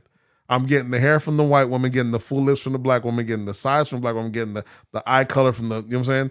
And it's kind of a mix. You're like, woo, this is a foreign. Mm-hmm. But black women just want to get the full credit. But like, it's exotic. This is an exotic. But like, this is an aesthetic. This is a look that is made that majority aren't born like this. And it's a look that y'all all surgery getting. And y'all saying this person's stealing it for it. You know what I'm saying? It's kind of like, he's true. But what are you going to do? It's what's trendy. Yeah, I don't think there's going to be any. What can you say? What can you can't, why complain about something you can't stop? You guys gonna put a ban on white women tanning? Yeah. And buying makeup? You can't stop it. You say it's unfair. Yeah, it's a privilege. Blackfishing is a privilege. The fact that you get to get the benefits of being black when you want, but not be. But yeah, you want to you use it for monetization. Well, If you've been to tell me if you had a way that you could have turned white and get close on a house and get a bit extra benefits, you would. Of course, I would. Yeah, that's how it goes. And these white women, once it gets a little too crazy, they're gonna lighten up, lose weight. They're gonna have that makeup remover, real quick and handy, and be like, nope, I'm good. Yeah, y'all seen it happen in real time. Kim Kardashian already took out the big implants, went down to the smaller size. She's ready to lose her weight. She's about to lose the ass, all that. She's about to get back on her white woman shit. I done got the bread. I done got all the proximity. This black shit was right, and that's the old wave. That ain't popping no more. I'm about to get white on y'all. Mm-hmm. You know when it gets crazy, the oldie but goodie, the genuine white. When you saying that's the safest place. You know what I'm saying? To them, you know what I'm saying? They like to call because they know the white man's gonna protect them at the very least. At the very least, they gotta go back to their standard. To normal them. To the normal them, but I don't see black guys being mad that it happens. You know, I don't see black guys mad that white guys are jacking black guys aesthetic. What white guy what I don't think it's happening in masses, is it? It doesn't happen in masses, but the few that, anytime a white person does something that black people do, especially a male, they usually pop anyways. But you don't have a bunch of black guys say, oh, he's just copying. You have some that, you usually have two things that happen. When there's a white guy that does something that's black folks automatically applaud anything white folks do. Because we ain't haters. We like to see, we appreciate motherfuckers. So as much as we hate, like, oh, that's just, that's the thing. Like, it's overshadowed because black people like to say culture appropriating and shit like that. But when you have a white person join a black fraternity, we love fucking them. Crowd goes crazy when they see it's a white guy.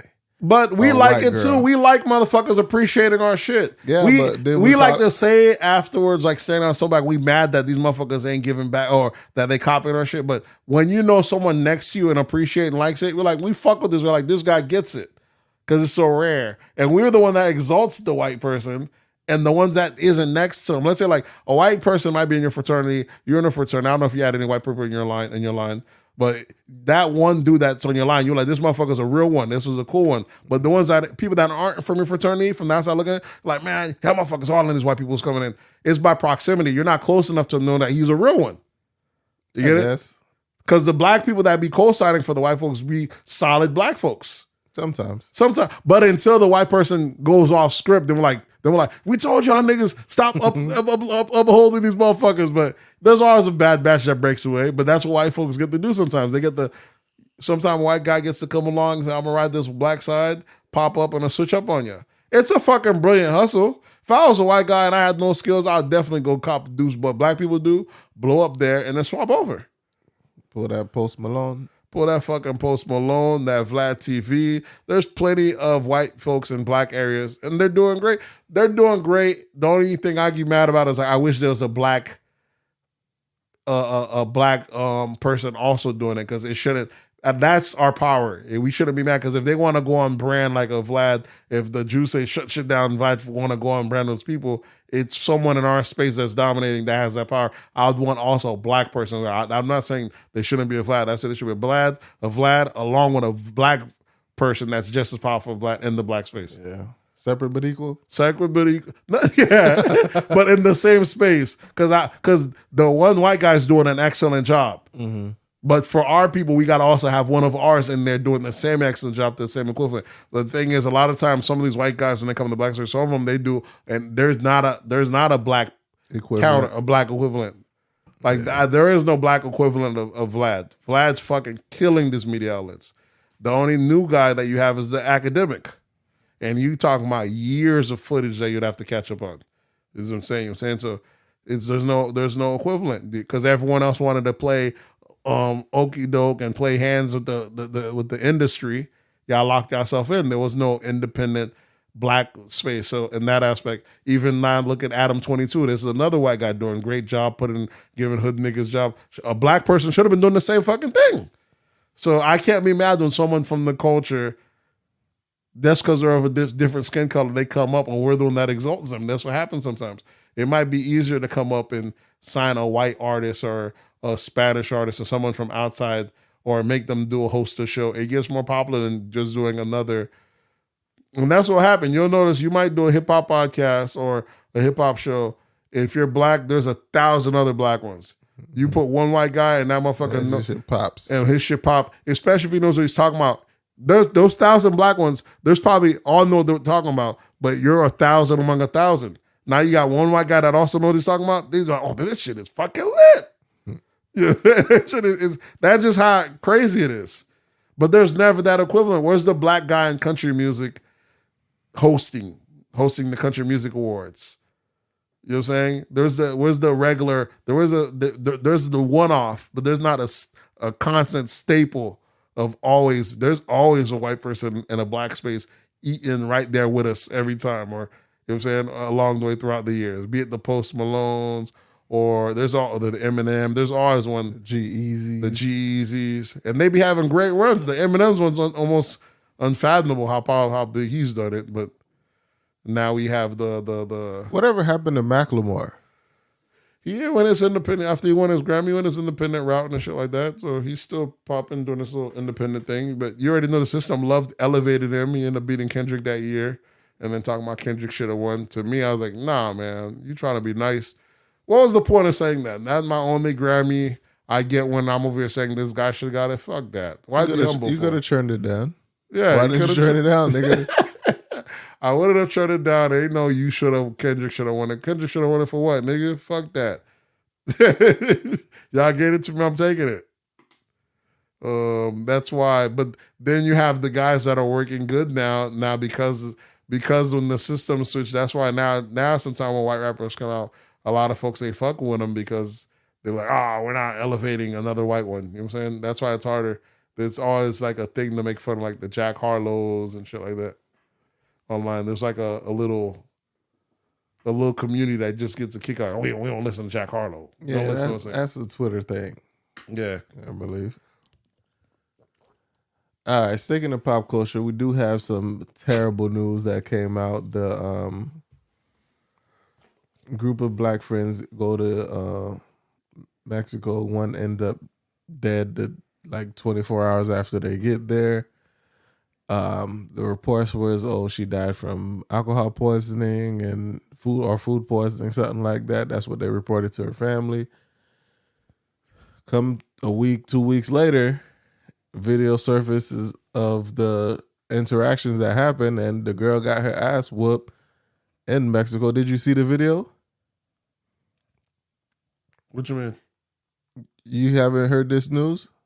Yeah, I seen it. What's her name? It starts with an S. It's like Shaquilla, something like that. Yeah, I seen it. They went to Mexico, and then that shit trending on. You know, if it trends on Twitter, it's gonna trend first. You know what I'm saying? I seen it. The shit was fucking crazy. She was getting her ass whooped. You seen the footage of her fighting naked the other girl? Yeah. Was she naked? Or was it like a bikini or something? No, one of them was naked. She was naked. No one's gonna ass whoop naked, yeah. And they don't know what was filming, and you see the guy feeling like, damn, well, at least fight back. So they came back and they talking about the girl wasn't feeling sick. They thought it was alcohol poisoning. They left it there and they said she was unresponsive. And they said she died. And the family, like I said, the family paid the Mexican FBI or authority over there, find out what's going on. Only to find out they said no, the alcohol had nothing to do with it. They find out she has like a neck fracture and a spinal fracture or some shit. And all I know is the footage of her getting her ass, but at the very least, the girl in that footage is gonna get charged with fucking murder. No, I think they all should be charged with murder, bro, because they all tried to cover it up. That ain't murder you though. I'm just covering it up, nigga. I'm just trying to do it on a That's humbug. accessory to murder, bro. Murder accessory after the fact, but this is not. Nah, no murder. nigga, you recording it. I didn't record that. Motherfuckers fight all the time. Nigga, this was not a public space. This was inside of a hotel room. But you're also putting charges of Mexico. This is Mexico. We don't even know if they had these rules. Accessory after the fact, all that shit. This is a different country. No, but the FBI is getting in what's name because they FBI could get involved because they did kill an American citizen. They killed an American citizen, and then they came to America with the lie or some bullshit, whatever. Nonetheless, wherever you at, if you kill an American citizen, we can't extradite you regardless. So the fact that you're both American and you kill an American citizen, in America, we very well could. Yeah, you can't kill an American anywhere in America. It's not legal anywhere. So yeah, they could very well. Some people said they should get extradited to Mexico and charged in Mexico, and that'd be worse to be in Mexican jail. I was like, we wouldn't have to extradite them because they're already in America, and you can't kill in America anywhere in America. Anywhere, it's illegal to kill Americans. They should be able to get once they try and find the thing. They go on a juggle. What the fuck you gonna get a lawyer to fucking represent you and all that shit off of? Who's gonna go there do the forensics and plead your case? And once I show the jury this fucking tape, video, yeah, bro, ain't no story, defending that. The story you put online, that'll add, you go to jail. The shit was ridiculous because, like, I guess the person recording was supposed to be her best friend, her male best friend, gay dude. Yeah. And this nigga's talking about at least fight back. I'm like, bruh, you know how much hatred you have to have in your heart to continuously fight someone that not fighting you back? It's not even hatred. We're overstimulated. Motherfuckers crowd, man. You know, we thinking of we're grown now, so we're thinking about it with logic. But think about when these motherfuckers probably sauced up, they drunk, she probably been talking shit. Every now and then, motherfuckers, when you're younger, you might fight a friend. We adults, ain't none of that shit anymore. It's kind of throwing even seeing shit like that happening. But people live like that still. These people were like adults too. But there's still adults that be on that shit. Yeah, I mean, them two niggas threw hands on that trip. You're like, we couldn't imagine how the fuck y'all getting to this point now. But there's still motherfuckers that still violent like that. Like little kids, they get to it, they get too saucy, and these motherfuckers is throwing hands at an event. There was no throwing hands though. She was getting her ass whooped. That's why they said at least fight back. She wasn't fighting. That's why the guy said at least fight back. And she said, no, I'm not fighting this girl. Yeah, she was being assaulted. Yeah, that's true. And she's naked, so that's worse. Listen, nonetheless, when you got to do the whole 50 people, y'all done met together to do a trip, y'all need to chill your ass right here in America, dog. If you ain't doing the couples trip with actual couples you know, please. You know what I'm saying? Right. This whole just grouping together to do cheap flights, I know we black folks is new to it. I don't know what could come from it now. She gets crazy. Stop going to places you don't know with people you don't know. Yeah. Maybe if it was a stateside, but when you're out of the country, be with people you do know. Because if there was no footage, whatever they say goes. This is my thing. Like, if that happens, right? Yeah. Why would you keep the video? I don't know if he had already uploaded. You know, niggas be on that Snapchat. They didn't think she died till the next day or some shit. I don't think they said the next day. They already flew back. Then they already made up their story. Oh yeah, man, they're probably getting their likes up online. People are like, oh, what's name died? Yeah, she was alcohol poisoning. People are like, damn, man, RIP. They probably already shooting up their RIPs. Until the family said they found out they got their autopsy result, and they're letting people know, hold on, this shit is not adding up. And, you know, them telling the police department, say, oh, we're looking in on it. It's not moving enough.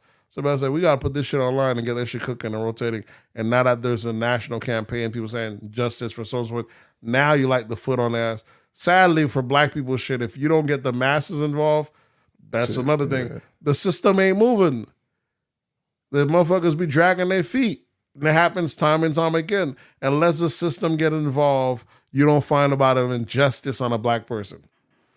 Look at the fucking guy that he was out here dating his girl, the one girl, the white girl, and they had a fight her. She stabbed the shit out of his ass. Yeah. And we didn't hear about it when it happened. It happened a little bit after when the people was like, oh, she stabbed him. And they're like, oh, shit. Then it became a story. And then it still kind of died down because we were saying, well, ain't this same nigga that used to talk shit about black girls? So a lot of black folks feel like, that's what his ass get. Which is completely fucking thrown because that ain't what, he don't mean he deserved that. That nigga don't like black girls, but so be it. That don't mean he deserved to get killed now.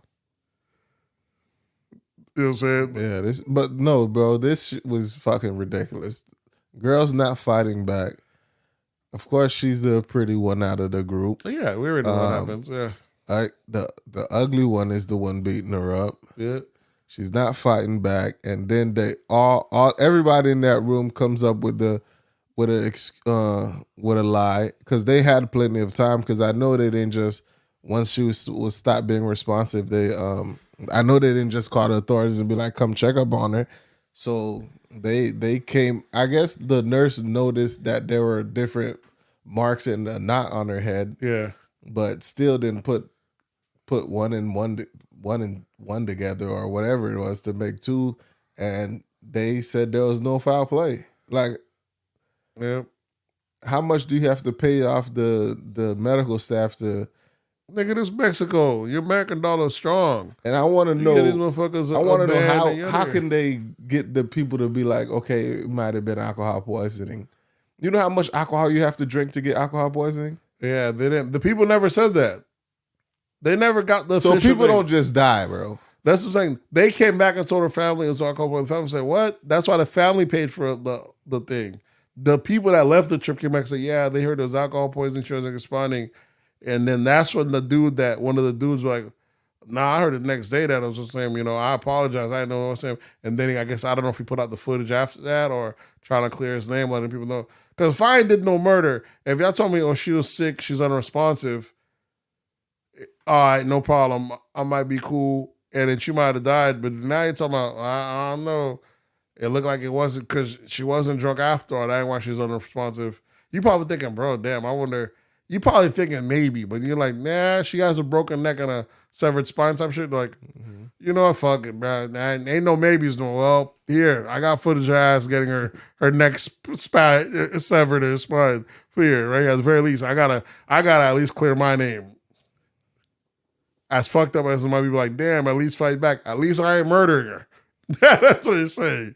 It was like everybody in that footage was fucking us. Some people like, why you motherfuckers just recording? I hate when people say that though. No, there's difference when just record when you supposed to be on a group friend. Yeah, true. Ain't no damn recording that's fighting. You're in the group. Yeah, that's true. But now, but too often do I see people saying, why does black guys just stand there? Motherfucker, we are not superheroes. Now, if it's out in public, if it's out in public and shit's happening, I don't do shit. Listen, if my family's there, I'm there to protect them. If a little kid's about to get hurt and I can prevent it, I'll protect them.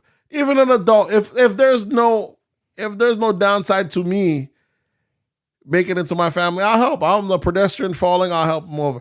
But if any of the factors mean I'm gonna risk myself and taking myself out the equation for my family, I'm no hero. There's heroes out there. Go look for them. There's not here. You know what I'm saying? It's not here. I'm here to protect me and mines. What is the chivalry thing? Fuck that chivalry. We here for a short time. If I'm out the equation, ain't no one gonna help me and mine. You know what I'm saying? Too often I say, like, what are they just recording for? I may not record. I'll give you that. I'm not a sleazebag just gonna record all day, but do not expect me to be out here just jumping in, watching motherfuckers get, you know what I'm saying? Shit be wild. Like, man, that shit might be fucked up at the very least. I think it's just different when there was a group of friends inside of a hotel room and two people are fighting and one's not fighting back and you're just sitting there talking about fight back. Yeah, it should be thrown, man. We'll see the case now that people saying justice for her, justice for that, or it just, it's always a black thing. It's always another justice for this. We got another social media thing. There's probably a whole nother money grab about to happen all over again after this. As always, you know what I'm saying? We always got some tragedy that we have to. Black folks, here's our next tragedy assignment. Line up, ante up. It's always some shit that we have to. You know what I'm saying? Are any of them arrested yet? Do you know? I don't think so. Not yet. Nah, it's gonna be fucking. If I are them niggas, I'll be booking my flight right out this country. So where? Wherever there's no extradition, because they going to jail. It all depends on how hot it gets on the country. And the hashtag's already going. Justice for what's name? Say her name. Once the motherfuckers on that say her name shit, it starts out slowly, but watch that Breonna Taylor. When they on that say her name shit, everybody involved going to jail. Yeah. Please believe. I think everybody deserves to go to jail. That's why I said everyone in that room deserves to go to jail. Just for trying to cover it up, bro. Yeah. They might just go to jail and just for witnessing it and not calling the police. Because even if you're just, let's say not covering it up, like you said, you literally watched somebody beat someone to death and you did nothing. And then even if you didn't watch them beat them to death, you watch an assault. You didn't separate it, which you don't require to, but you're supposed to call the authority. Mm-hmm. You're not allowed to watch crime and not get involved. There's some crime that is illegal. That is illegal. And you're just sitting there watching it, documenting it, and then going about your day and then coming back and lying about it, bro. I don't know how that family after that video released, they wouldn't even need to lock them up. Yeah, but like we gonna ride on these niggas. Yeah, it's all right. Once we get a hold of that video, like we about to step on these niggas. Man. Don't worry about it, y'all. It's all good. That's how some people feel about the Quavo thing. Some people like, man, they don't see how they break it down. Y'all gotta ride on the mob ties. The mob ties. They said it happened on their watch. They should have been there. Some people like that's how some people like it happened on their city. They're right there. No excuse. Y'all gotta ride on them niggas. And it could have been a simple, this knucklehead and the crew fucked up. Mm-hmm. But that's how men handle shit. Yeah, niggas, some heads got to be chopped. There's consequences. There's consequences for every action. Yeah, unless y'all on that Shuri shit. You know what I'm saying? Sometimes it's like, listen, you know what I'm saying? Sometimes there's got to be consequences. We know it's unfair, but I lost one, you got to lose one now. You know what I'm saying? Some shit for this shit to make sense. And you can't just lose a little booger, bro. We lost a big one. We lost a big one. This shit is huge. So we might have to take out half the squad. Unless you're going to make some massive contribution or it was thrown. Like I said, yeah, sometimes this shit happen. That shit is kind of fucked up. I seen recently, like even with the Jazz Prince, I seen him like flying down to Texas talking about, we over here in Texas. You know, he was flying to Atlanta. We come to Atlanta this week. He was like in a private jet, this, that, and third. Trying to, them boys trying to show that they still outside, they're in good favor. I'm like, I don't know how it is, man. I want to be jumping other niggas' cities, dog, because fans might try to make this shit different. I doubt he really went, and he wasn't out. He wasn't outside. I don't know. Who knows? But yeah, when you kill a beloved person, Amigos is fucking beloved in Atlanta, dog. These boys are epic. So that's like, imagine being part of a crew that fucking killed Nipsey and thinking you talking about, I'm just gonna be in Atlanta, I'll be in California this week, be going out like, I would not risk it. You know what I'm saying? Things capping. But I guess we could jump into hip hop since that. Did you see the Prince family tribute to Takeoff? I guess they did something in Houston, like I guess it was in front of the bowling alley or something. Yeah. They came out with this floral spread that had H-Town, then it had like an infinity sign. Mm-hmm. And it's followed by the Prince family. Yeah. And there was probably like one monologue of Takeoff, and like his name was like on the back, small spots. It was nigga, that wasn't for Takeoff. That was for the Prince family, as you can see, because the Prince family was huge. Yeah. And the H-Town was huge, and the Takeoffs were like super small. You could barely see them shits. The niggas so used to branding, they couldn't even stop themselves out. They must stupid. That must try to make sure you hear that big H-Town nigga. It's mob ties before everything. Even at a funeral. Yeah, bro. It was crazy. Who knows, man? All I know, that shit in itself could fuck up your boy Jay Prince been moving accordingly for a long time, and you're in the powers that be been trying to fuck him up for the longest. This could be what they could use to stifle him. Maybe not him, because he wasn't even there. Like he said, he was in bed. But they'll take your son. They trying to cripple your organization. They want to take different people. They'll fuck over your son or fuck over one other person. They'll go after someone that's closest to you, or someone that could take out someone close to you to cripple your shit. But this is crazy that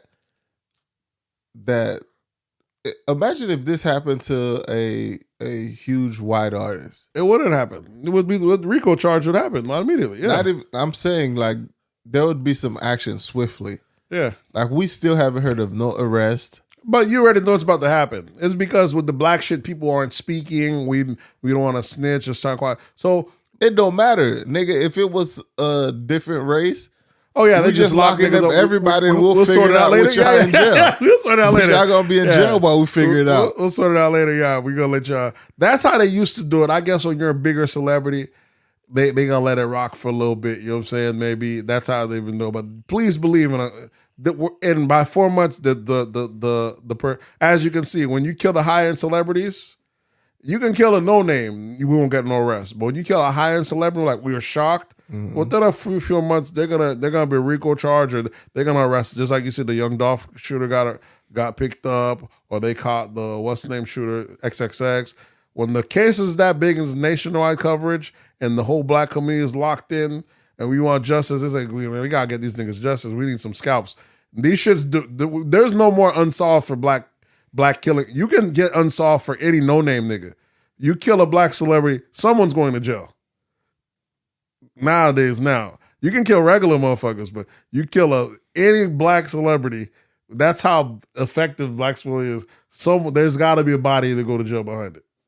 Yeah, I just think it's moving way too slow, bro. You know what I'm saying? But it's fucked up that the fact that it needs those are the, as much as they try to show us like we're working for black folks, like for every black celebrity that they're solving, there's thousands of unknown, unresolved black murders. They don't give the resources like these ones do. That's what we're saying. All of our cases should be like these ones, where they already closing. The PNB Rock, they already arrested 3-4 people already. In the hood, man, I know murders in the hood that happened years ago. Motherfuckers happened in broad daylight. We still know the story. Motherfuckers still walk around shit like it just became a world legend right now. You know what I'm saying? Like it just go like a hood tale. So, and if it's a celebrity that'll fix that shit up. It ain't like back in the days, though, when everyone witnessed who killed Pac and shit like that, and everyone in LA knew about it, and that shit just became like a rumor, and all that until finally years later, motherfucker McKeefy D makes the confession when he has the proffer agreement, when the whole hood knew about it. That was some disrespectful shit. That's like the Malcolm X shit. Yeah, that's what they used to do us. Nigga get killed broad daylight. Everybody know about it. Everybody know who it is. Everybody say they're going to guy that kills Malcolm X, and this nigga just walks around freely. Just living his fucking life, meeting politicians. He changed his life around, though. That's the good thing about it. Who gives a shit? It does give a shit because he became a good citizen. That's a complete different. He changed his whole life around. They talk Obama, every almost high-ranking Chicago politician ran through him because he had soup kitchens and shit like he became a good citizen. But they're like, that's the guy that killed Malcolm. Like, that is the guy that killed Malcolm. It's fucking thrown. That shit is crazy. Disrespect. But at least he wasn't just a piece of shit that just didn't do nothing with his life. At least it did turn his life around. At least maybe that bought him more time. People are like, we could arrest him, but look at all the good he's doing. Maybe it's one of those things.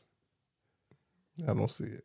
Yeah, I don't see it that way. I like, just to me, maybe if there was not someone in jail for him, he could rock like that. The fact that there was 2 other innocent black guys just sitting in jail for him, that to me like, nah, there's some throwed shit, bro. This make no goddamn. So he gets to live his life, they get to pay for his sins, and then just die naturally. Nah, that shit's fucking throwed. Shit, that the justice for black people is crazy. Definitely. All right, what else we got in hip hop? Which one you want to go in? Drake, I guess this made big news when Drake's bar about, they say it's Megan Thee Stallion, but he didn't really mention her by name or anything. Like the line was, this bitch lying about getting shots, but she's still a stallion. She's still a stallion. Don't get the joke, but she's still smiling. Yeah. Yeah, I mean, it's clearly a double entendre, meaning that Megan Thee Stallion actually get shots. Also, a double entendre talking about ass shots. Yeah, saying that she didn't get no shots, but it's a clever boy, and people don't understand what people understand. People don't want to understand. They're doing it on purpose. People are mad about it, but like that's part of good rapping. Yeah, is being able to use metaphors and double entendre. What people are mad about it is they're saying this is off limits. They're trying to say it no different than when Megan not Jewish, bro. Yeah, exactly. They try to treat Megan like a Jew. Yeah, on a Jew at that. Y'all ain't about to catch Drake, nigga. You know what I'm saying? My dog protected. You know what I'm saying? You know what I'm saying? Y'all dog protected. Matter of fact, I remember what made me like Drake so raw is when he came out early, one of his music videos, that nigga had a fucking bat mitzvah. He had a video. Yeah, he did show. I like this shit is so fucking raw. Cause this is some Jewish shit, but he had black niggas in there. You know, you got like this shit's so dope to see this shit on a hip hop scale. Like this nigga showing both sides and he is both sides. Y'all ain't about to think y'all about to pull this easy play on my boy Drizzy Drake now. You got to come again. The one thing about Drake though, I will tell you though, he knows how to command attention just like Kanye. Y'all lucky he's using it for good because this motherfucker could stop the presses anytime he wants and control shit. And as you can see, after this whole week came out, he didn't even say, I apologize. Smart. Because once you apologize, they got your ass. Yeah. Now you taking shit down. Drake just let that shit rock, and the new cycle went on. We gonna forget about it. Meg done complained. Yeah, shut the hell up. That shit went on. Now follow on to this week. Album still selling. 21 out here said they sold 200,000 the first week, 240,000 the first week, and then the second week like another 200. So them boys at gold within 2 weeks. But this past week, that's a big thing is that he was on what was he on? Clubhouse. Yeah. And they're asking him about different stuff like Nas, and he was like, I don't feel like Nas is like relevant. He just makes good music and got like a core following, like a small following. And people had all the raises, that and the third. How dare you, this, that. And I'm like, you ain't, but you do Nas first week sales, Nas sells 24,000. You do 21 Savage and Drake second week sales, then more sell 240,000, literally 10x what Nas saying. The guy that sells 10x get to sell the Nas fuck he want. Did 24? Exactly. Who else he gonna get? The nigga's not relevant to this new. He's not a lie. He has a core following, and it's a fucking fire album. But you're not gonna get 240,000 new people fucking with you, and old fans aren't checking for you like that. There's only super fans that are fucking with new Nas. The old fans don't realize that he's probably peak Nas now. That this motherfucker is fire right now. They too stuck in their ways. A lot of people ain't into hip hop on this new shit. A lot of folks only listen to a certain point, dog. They remember when that shit was their best for them. Like you remember probably when you was like 18 and 25, and anything that happened during that time, that's the era of music they only listen to. So a lot of niggas we know only listen to 90s. You know, they still either listen to that Little John or still listen to 2000s. Yeah. Early 2000s. That's our era. That's their peak. But if you're still in hip hop now, nigga, I'll still be on this young boy shit. I still listen to new shit constantly going. But you know, think of how much people be like, oh, this new shit sucks. That's the majority do. They're not into the new shit. There's the new shit's usually for young folks, and there's a small group that also fucks with the new shit. But the new shit is never meant for the new crowd. So that's why. So he's dropping new shit, and he's getting Grammys and getting recognition. Only person that's able to move the needle and still be old is Jay-Z and get crazy numbers. But Jay-Z's been cheating to win to begin with. He'll make the Sprint company buy 1 million copies in advance. Jay-Z can't afford to even have a bad lower release. Yeah. He don't even want it on his resume. But that's the thing with music nowadays. People aren't promoting albums.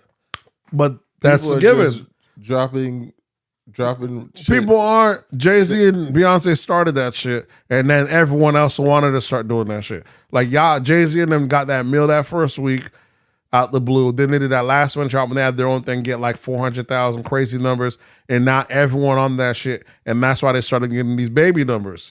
But even Jay and them, even when they drop, they're so big, they cook the books anyways, man. You see Beyonce album already got she's Grammy nominated. She got the most Grammy nominations, I believe.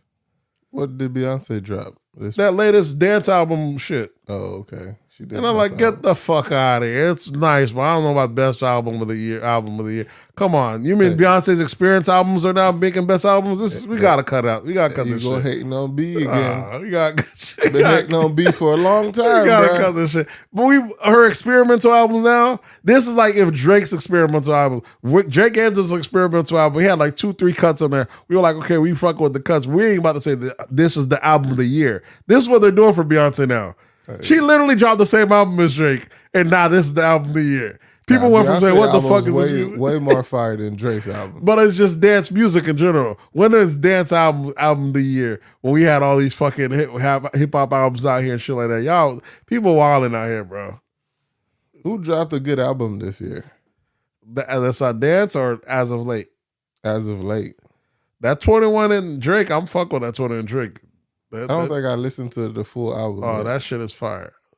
As of late. But people drop good albums. What people drop good albums that did crazy numbers? That's what I'm saying. A lot of people mostly people aren't selling out here. That's why when you hear the Drakes and these numbers, these people aren't selling crazy numbers anymore, man. Those big number days are out of here. Unless you're Taylor Swift. And Drake's still at it. Taylor and Drake. Drake's still a beast out here. Drake's still not buying out. Still not bowing out. The Eminems, the Taylor. There's very few big dogs left in that arena. I would say who dropped a good album. There's been great rap albums this year, man. But did they get recognition? Like the fucking I rock with ESTG's album was fire. I like there's been some good albums. Anyone that came from California dropped a lot of good albums. Who came from California? I know the Game dropped, but the Game album was dope. Did I listen? I think I listened to like the first 8 tracks of that. Yep. Okay, then there's that. The fact that we're also not conditioned to listen to long albums anymore. Game dropping 20, 35 type albums. We were like, what the fuck is this? A lot of people are doing that now, dropping 17 plus tracks. It used to just be you get that 12, 13. Yeah, but now they're back to dropping. I'm appreciating 20. The 5-offs now again. Like this latest Nas album, I think he did like 18. I'm like, bro, I would have been good with a 10-piece or a 5-piece. Like Key Glock just dropped a 5-piece today. I listened to it all last night. Like, I appreciate it. I'm here for this. Nice little 5-piece, in and out. I need more 5-pieces from Kodak and them niggas. I don't need y'all, these young niggas that drop a bunch of albums. Y'all niggas give me 5 good and get the fuck out of here, though. I don't need that 10, 12 shit. Because they're the ones, especially new artists, they're the ones you have to make a playlist out of, though. Because a lot of this shit is fluffer. Mm-hmm. But you can make a fire-ass playlist, though. They drop so often that you can make you a fire-ass little playlist. Best album, I'll give it to your boy that I just discovered right now. If you want to talk about your boy, Burna Boy did. Yeah, Love this. That motherfucker is on fire. I can't remember his name. It's Love something. Of course, yeah, that Burna album, that shit is. So Burna Boy's up there. From one to finish, that shit is fire. Ed Sheeran dropped the fire album. There's been a couple this year. That Big Sean, did a Big Sean drop some dope shit? Nah, they didn't. Who else did? Big Sean didn't drop no fire shit this year. Him and Hit Boy, they didn't drop this year? Or was that last year? Don't matter, it wasn't fire shit. Oh, you tripping. You talk about niggas. Hit Boy been on fucking fire. Hit Boy been dropping, everyone he's been doing group, like the 2-man album, like he's produced no album, them shit's all been fire. I think he did drop one with Hit Boy this year. Or if not last year, and that shit was fire. Couldn't have been, bro. Nobody heard about it. I'm telling you, there's different. Hip hop is so fragmented now. You don't have to hear about. You can hear a Hit Boy song will not even be on none of the Breakfast Clubs or nothing, but it gets Grammy nominated. That's what the last 2 Nas albums got Grammy nominated. Nas got 2 Grammys, matter of fact. That's the reason. Nas's whole career, and you've never heard these last 2 Nas albums, have you? The last King Disease. I listened to all of them. Oh, the last 2 King Diseases? Yeah. I listened to all 3. Yeah, those are smaller releases in the album before that, the Nasir, the one he had with Kanye. Because with the King Diseases go out very small promotion.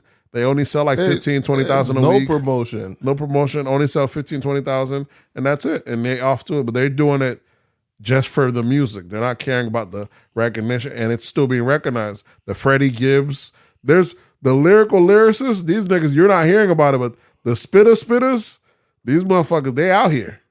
Yeah, people don't want music that they gotta think about no more. People just want to party. Ultimately, that's what why it is. Beyonce shit was. That's true. But ultimately, people don't want music they got to think about no more. Here's what especially from hip hop. Here's what the lowest common denominator is. They don't care if they have to think about it or not. The music got to be good. Think or not. That's why Drake comes in handy. Think or not think. Bars or no bars. Does this shit make good music? Can we dance to this or this shit raw? And that's what ultimately, some niggas just make sure that's very lyrical, that's very dope, yeah, but can't vibe to Drake this. put bars and exactly. It's like good. It's good vibes. Ultimately, it's good vibes. That's all people care about. Good vibes. We'll take the bars now the bars is a bonus, but we'll take it without bars. Because I listened to a lot of niggas that back in the days I used to be a hip hop snob. I ain't fuck with none of that shit. Now revisiting, like, damn, I miss a lot of fucking good music. Like, not all music. Like, I'm on that Roddy Rebel heavy. It's because you're doing a lot more drugs now. That's what it is. But these motherfuckers making good music. That's why there's a place for it. You on drugs, listen to this music.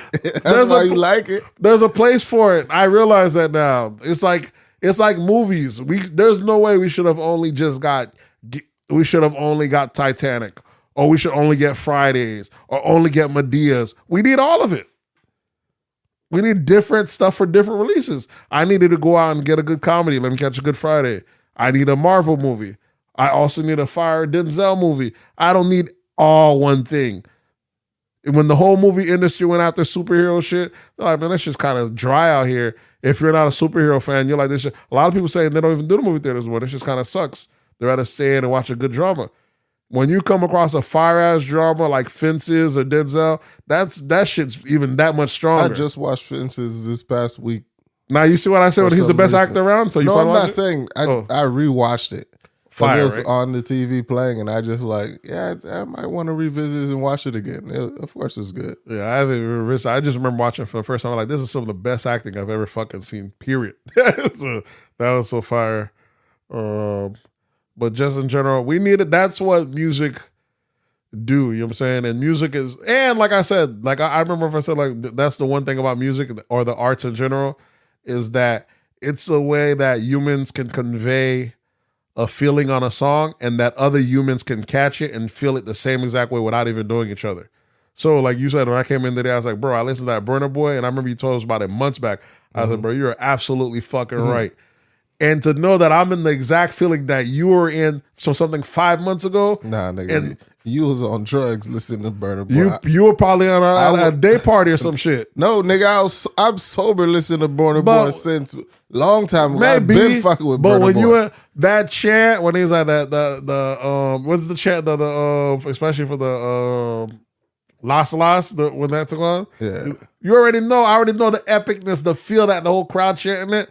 I'm right there with them now. And that the whole group's like that. Only music do that for you. That shit is fucking dope. Everyone can lock in on the same shit and get that same feeling. You get that same feeling. I like, man, when I hear that take it to the old Avon thing, I feel like I'm about to slide. I feel like I'm right there on the O with them. But if you're not on that shit, then some people like a feeling. So I'm like, we do need every music for every time. Sometimes Drake gives you a fucking feel like, ooh, this that lover boy broke that heart boy shit. You're like, man, this nigga saying that shit, that you know saying that throne shit. You need some of that. So I feel like, you know who else dropped a good album that didn't get no play? I'm pretty sure that nigga probably sold 7,000. Who? Derez Deshawn. Derez Deshawn. Derez Deshawn. He released his biggest song is Hardaway. Which one? Derez Deshawn, bro. The one that's you don't know who Derez Deshawn is? I don't think so. Bro, he had one of the biggest songs a few years ago. It was Hardaway, the one where he said, "Look, riding in the car looking for Charlemagne," some shit like that. Yeah, a while back. Okay, so his album, that one was fire? Yeah, I didn't even know about that. His album is good. Yeah, I like this last album, but I'm pretty sure that shit didn't sell nothing. Nothing. There's been a lot of fucking, like I said, man, regional. If you keep your ears open, I'm liking a lot of Bay Area music. La Russell drops. He's an artist that he drops little 8 pieces here, 5. He links up with different people. So if you come up and you're gonna give him $50,000, he'll drop an album with you, and y'all split the proceeds half and half. But you don't keep your masters, but we split it. He's like, that's how the music industry should be. There's no, I should give you my baby, you pay, we split it, we bust it down. So he's probably dropping like 4 or 5 albums a year. Whoever got the bag, we put out, we roast it. Recently, this man's been making so much money doing that. He just opened up a restaurant, and it's on some pay what you feel type shit. Pay whatever you want. There you go. It works. It works when there's a certain type. You know how good the food have to be. That's true. That's true. Nigga, pay what you want. The food has to be great for me to pay a lot. That's true. But when people feel they have to pay what they want, they show that studies show that people tend to overpay. Overpay? Yeah, because that's a good one. It's a good gimmick. Yeah. It's definitely a good gimmick. And like he said, he's been doing little nonprofit shows left and right, linking up with him. Everyone could link up with him and you could drop an album, y'all bust it down. And he's been doing that. So LaRuss. So there's good music on it. The Roddy Rebel, I thought his album was pretty on point.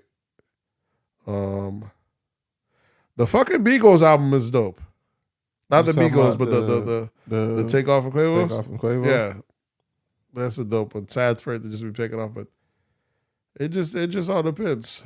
That Jeezy album was fire, but that's fairly new. All right, what else we got in hip hop? Did you catch your boy on your boy Whack 100 on. I guess he was probably on Clubhouse because that's the only thing I ever hear from Whack 100 is from Clubhouse. Yeah, I think he got like he owns like a piece or something like that, or they give him like a little stake every now and then. So he gives the story about how he pulled up on Future at the airport and was chasing Future in the airport. Okay. And niggas is calling cap. Yeah, which I have that. to call he cap said too, it bro. happened when it was with Sierra. There, people was like, "This is some bullshit." You mean tell me you passed Sierra too and you go chase him? Listen, man, I can't say what Nigga, ain't nobody, nigga. That's the only place. That's the place where niggas is emboldened.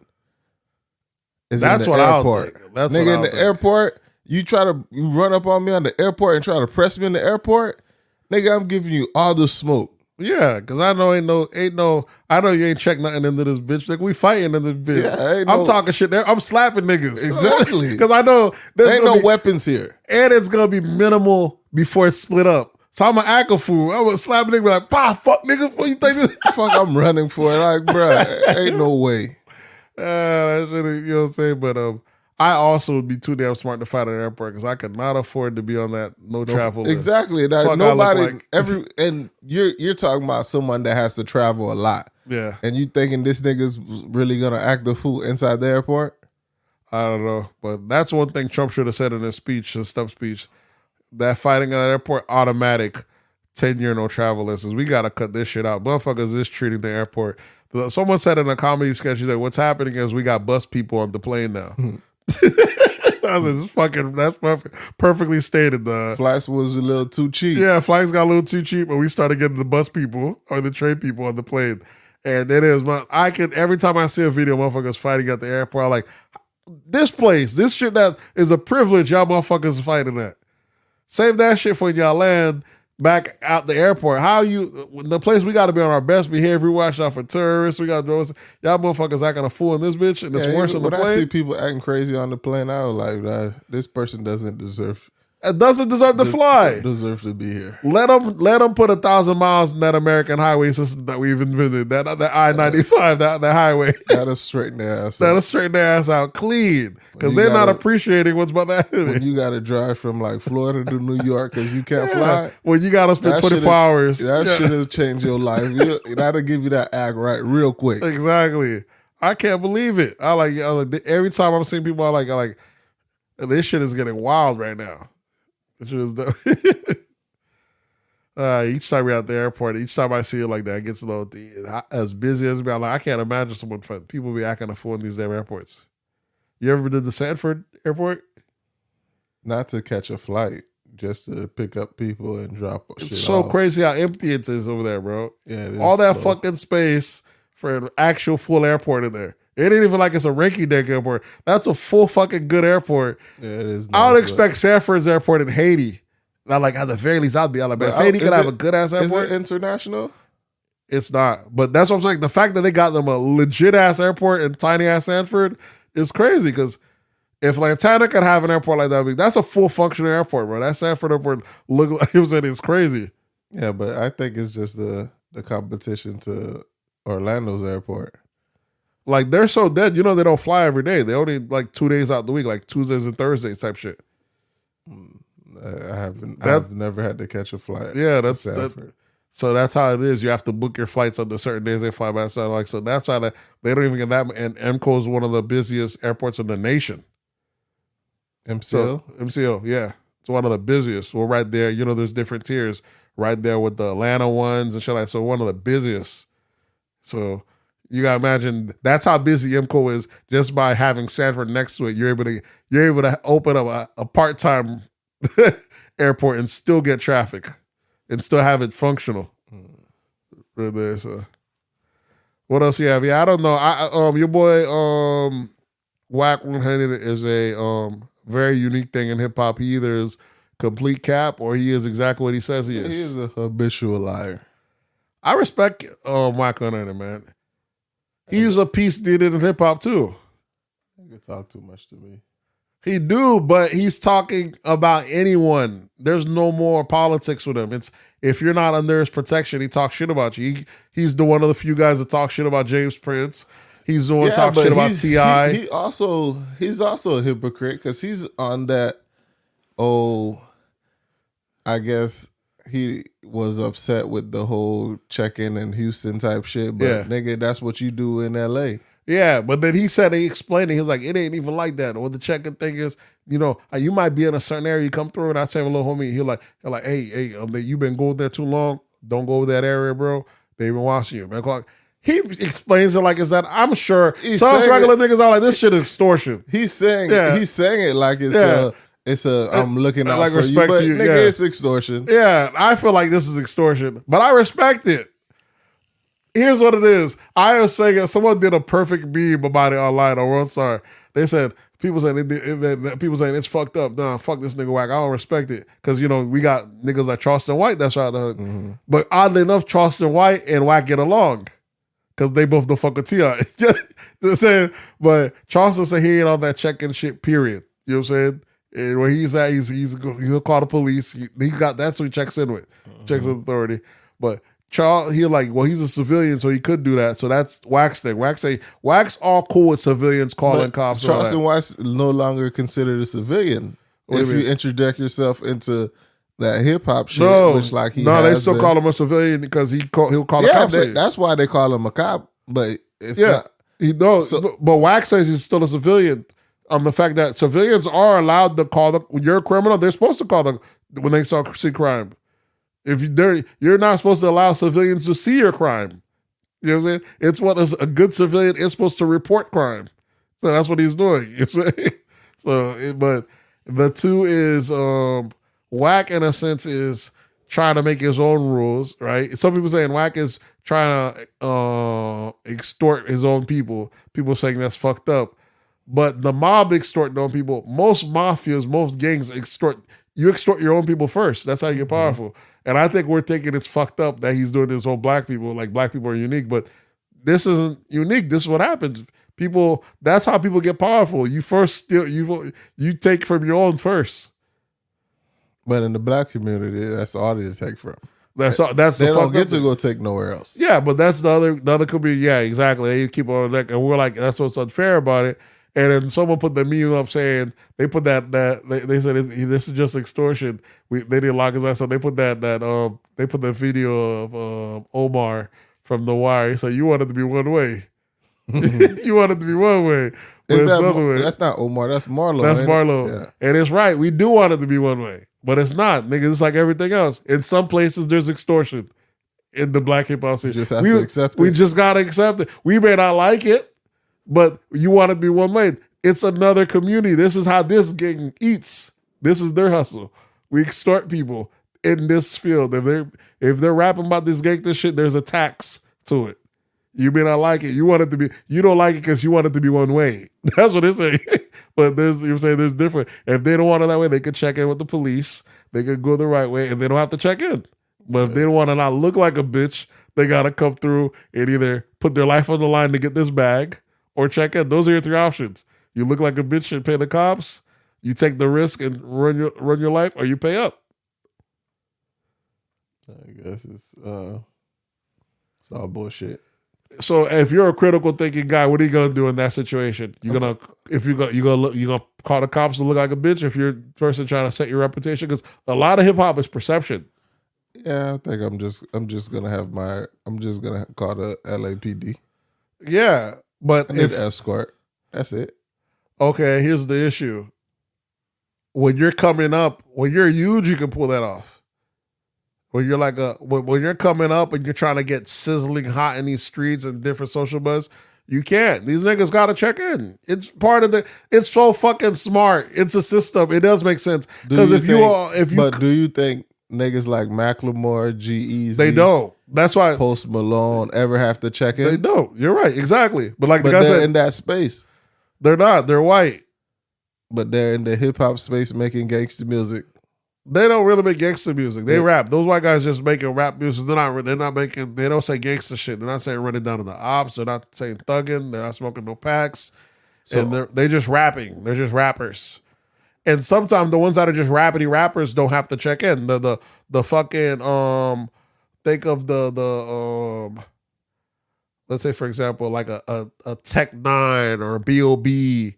shit like that. If they didn't if they didn't go under like a T.I. Lenny under his scope, if they're just doing just rap music, like for example, those guys, it depends on the lane of what you rap about as well. Like as a gangster rappers, they feel have to check in. These video game rappers that are halfway, you know what I'm saying? They So backpack rappers don't have to check in? no, who would they check in with? They don't have their little conscience. You know what I'm saying? You think Kanye ever had to check in or anything like that?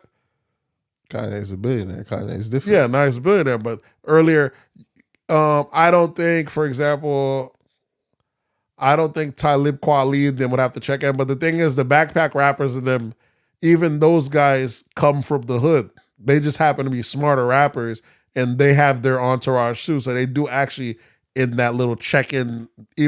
Bro, there's no one in the black hip-hop space that isn't somehow in that check-in circumference. They may not say they don't check in. They're like, nah, man, I'm check in. My boy's over there. Yeah, you checked in. Your boy got to be. Can you slide in that city without notifying your boy? You know, that's the thing. Hip-hop is, like I said, we want it to be one way. It is fucked up, but that's part of the thing. A logical person thinks, I just ain't going to do this nigga shit. And I got to check in. I'm not going to do nigga music, and you don't have to check in. Because if you out here doing music, Usher ain't checking in. You know what I'm saying? We don't know if Usher not. Maybe. Oh, yeah, that's another thing. The R&B acts also, like we done see them come to the Breakfast Club. Like it takes a lot of these R&B acts, they do say they got homies that they called through and all. So maybe even an R&B side. This shit is checking in. This shit is crazy. Is that black people shit? That black people shit. Yeah, not be black. They got to pay that tax, though. You got to pay that tax. Hey, what are you gonna do until you run it or run it out? Unless you're gonna get the Charleston Whites in there, get niggas locked up. I'm just pulling up with. I'm checking in with Charleston White. That's what you're check. That's what I'm pulling up with. That's what I checked in with. Yeah, that shit's crazy. What else we got in hip hop? Anything? With hip hop, who do we have? You said the Prince family, the Drake bar. We got the Whack 100, the 21 Savage Irrelevant line. Yeah, I think that was it for hip hop. We had anything else? No, I don't think we got nothing else in hip hop. Did anything happen in hip hop? Your boy Kodak has been. I see what he's trying to do, trying to find a way to leverage his. Anytime there's a thing that affects 21 Savage, Kodak kind of talks about it or speaks on it. He's trying to write that 21. He's trying to keep that affiliated, keeping his name tied with this guy. So 21 might have an opinion, like saying that Nas is irrelevant. Mm. Kodak dropping a video like, man, nigga, you bugging, nigga. This Nas, man. This the guy that said, I know you can't, this, that, and third. You know what I'm saying? He got an opinion on it. Now, Kodak, 21 says, man, I feel like I'll kill anyone that was part of my freshman foster class. Like, I feel like, no, he said, I feel like I could go versus against anyone right now, and I'll be good. Nah, maybe the other niggas from the freshman class, but you don't want to do it. Put your money up. Every time he's interjecting back up. He's playing the game. It's smart. Who you think winning the verse battle between 21 and Kodak? I don't know. It's hard to say because Kodak has so much music and all that trash. You can find a bunch of.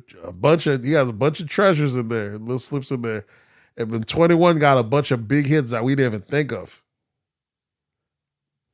Yeah, a lot of features too. A lot of fucking features. Yeah, a lot of features that we didn't even fucking think of. And shit that are with a bunch of names from Migos to Gucci to Drake. And I remember how trash 21 when he first came out, bro. I don't even know if he was so trash. This nigga was literally just talking on the beat. Yeah, it was trash. It wasn't if it was trash because was the lyrics trash. It was the fact that he was no cadence. He's just talking. We're like, we cannot believe this nigga. I remember when I first saw this is gonna be the most hater or loving type of artist there is because you're either gonna love this or you're gonna hate it because you've never heard nothing like this. And then people was making fun of him being sorry, and he said he was planning on taking hip hop a bit more serious. And his music did get rawer over time, even better and better. I was like, I fucks with 21 that. You know what I'm saying? So he's one of the newer artists that definitely rock with this shit. Yeah, I think I'm off of nigga music.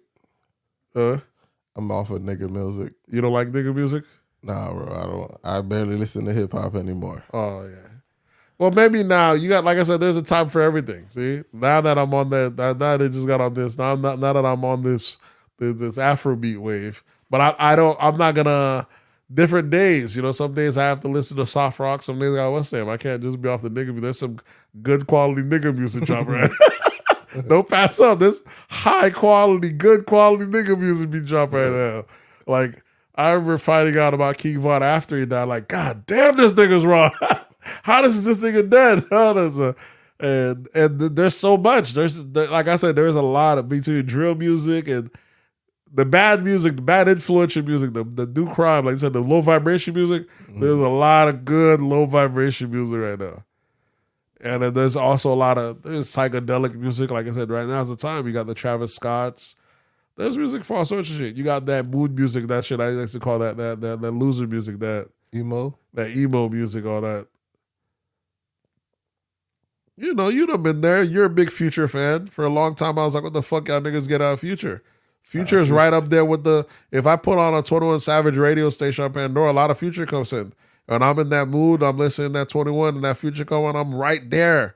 I'm like, this what the fuck these niggas were talking about all along. Yeah, I'm like, I'll be damned if y'all niggas size Future on my watch. Yeah, Future was a beast. That's what I'm saying. As now, remember people like, bro, Future the GOAT. I'm like, man, get the fuck out. Like, where is hip hop falling? Now I'm like, oh yeah, he one of the GOATs. Absolutely. This nigga is right there. You late, nigga. Yeah, but I don't mind being late. As long as you appreciate it. You was one of those old hate ass niggas. I was. I wanted the shit to be one way back then. And then I realized, like, God damn. I remember niggas there's certain niggas every time they came in, I felt like, God damn, hip hop. I felt like someone just fucking took a sledgehammer to the statue and fuck it up. I remember the white tee era, the snap music. All that I felt is still trash to this day. The yup in my white tee, all that shit, that Laffy Taffy bullshit. Shit. I thought that era was absolutely the trashiest. Then when the Waka Flocka came out, like, what kind of name was Waka Flocka fame? But that nigga made hits from the gate. I like, damn, he did the Oh Let's Do It. Then he did the party. I like, this nigga can't rap, but this motherfucker just keep making hits after hits. So he was one person I've been called an exception to early. I like, you don't have to necessarily know how to rap, but he was one of the person. But now you get more and more. I was like, after a while, like, maybe you don't have to rap. You gotta make good music. The rappers have what they can. Maybe it needs to be divided, but we do need to have an award show where the lyricists get their things off, and they gotta have different tiers. I don't see for a reason like a Drake can't be going up for best rap album against a Freddie Gibbs and a Benny the Butcher. And saying best rap album, it can't be in the same category because lyrically these motherfuckers was frying Drake. It's two different things. It's not even, they shouldn't be in the same category. You think there should be just more categories? Yeah, there should be more categories. Yeah, it's insulting to put them together. You can't group them. It's not the same thing. Like this is feel good. This is vibey, and this motherfucker could rap on an intro or a certain record, but this whole album isn't like that. And these niggas, this whole album is like this intro. We wouldn't want his whole album to be like this intro. We're like, this is a fire intro, but we want these good music in between.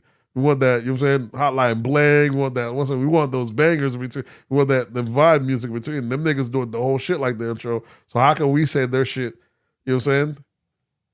So which do you prefer? Do you want a full lyrical album or do you want to feel good? I like that. I like them blended. That's why I like the Drakes. That's why the last like J. Cole, I called it was dope, but I don't like J. Cole's gone leading to completely full lyrical now. And I was like, that should be boring sometimes. I like it when you balance it, especially with the beat. You can find a nice balanced beat that cut it up. You know what I'm saying? I always like the people that try to do both. The 2 Chainz, the T.I.s. That's why T.I. is always on my top 5, man. This motherfucker was always lyrical and made dope music. I'm never with that just one side. I could, to this day, like when people be on that Reasonable Doubt, anytime that shit is just rapidy rap and no pickup, I have to, like, maybe you guys were in the mix so far, and that's why I give it its pass, because sonically it's not there yet. Unless you're out there cooking and having to get in the mix, I can see how you can get into it. But as far as like in the experience, I was like, it's not the I'm outside right now. Jeezy's another one that know how to make the lyrical. Maybe it's still because making you're shit from knock. the South. Yeah, exactly. That's the thing is. That's exactly what it is. It's from I'm from the South. So I grew up heavy on that. This shit got a chant. This shit got to have a feel. And every now and then I'll take an introspective record that's a cutoff. But Because I was like that before the Black album, uh-huh. where if it didn't come from the South, I didn't really like it. But once I started just listening to the music, Yeah. I was like, yeah, these New York niggas is rapping. These New York niggas is rapping. Yeah. My boy Schneider had put me on to him because we were up on No Limit and all them stuff. And his big brother was heavy on New York niggas. They're like, oh, you know what? He was like, you don't know about lyrics and double entendres and all that. I'm like, nah, man. And I think he put me up on.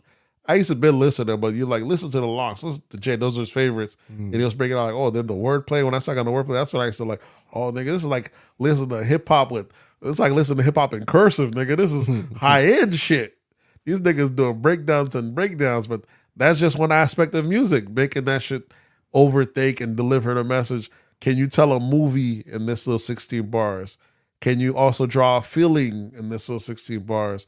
Can you stamp a time in history in this little 16 bars? Can you draw an emotion? Like, can you make me feel how you felt in that 16 bars? Because there's different songs do that. Yeah, but I don't think you don't get niggas to paint pictures. I don't think niggas in the South was painting pictures.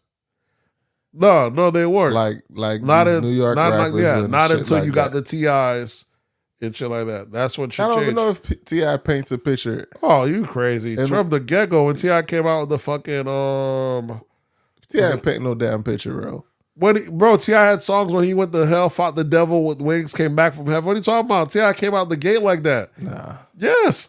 T.I. is definitely, that's why T.I. that's when Jay-Z started, anyone that was lyrical, Jay-Z started coming to sign them or doing features with them. Jay-Z was pretty much only New York, outside of just a Juvenile feature. After that, he came around, did a Rubber Band Man or Give T.I. feature, then come around and signed Rick Ross. These were the lyrical ones. Then come with the Jeezy. Jay-Z never fuck with the niggas that can't rap.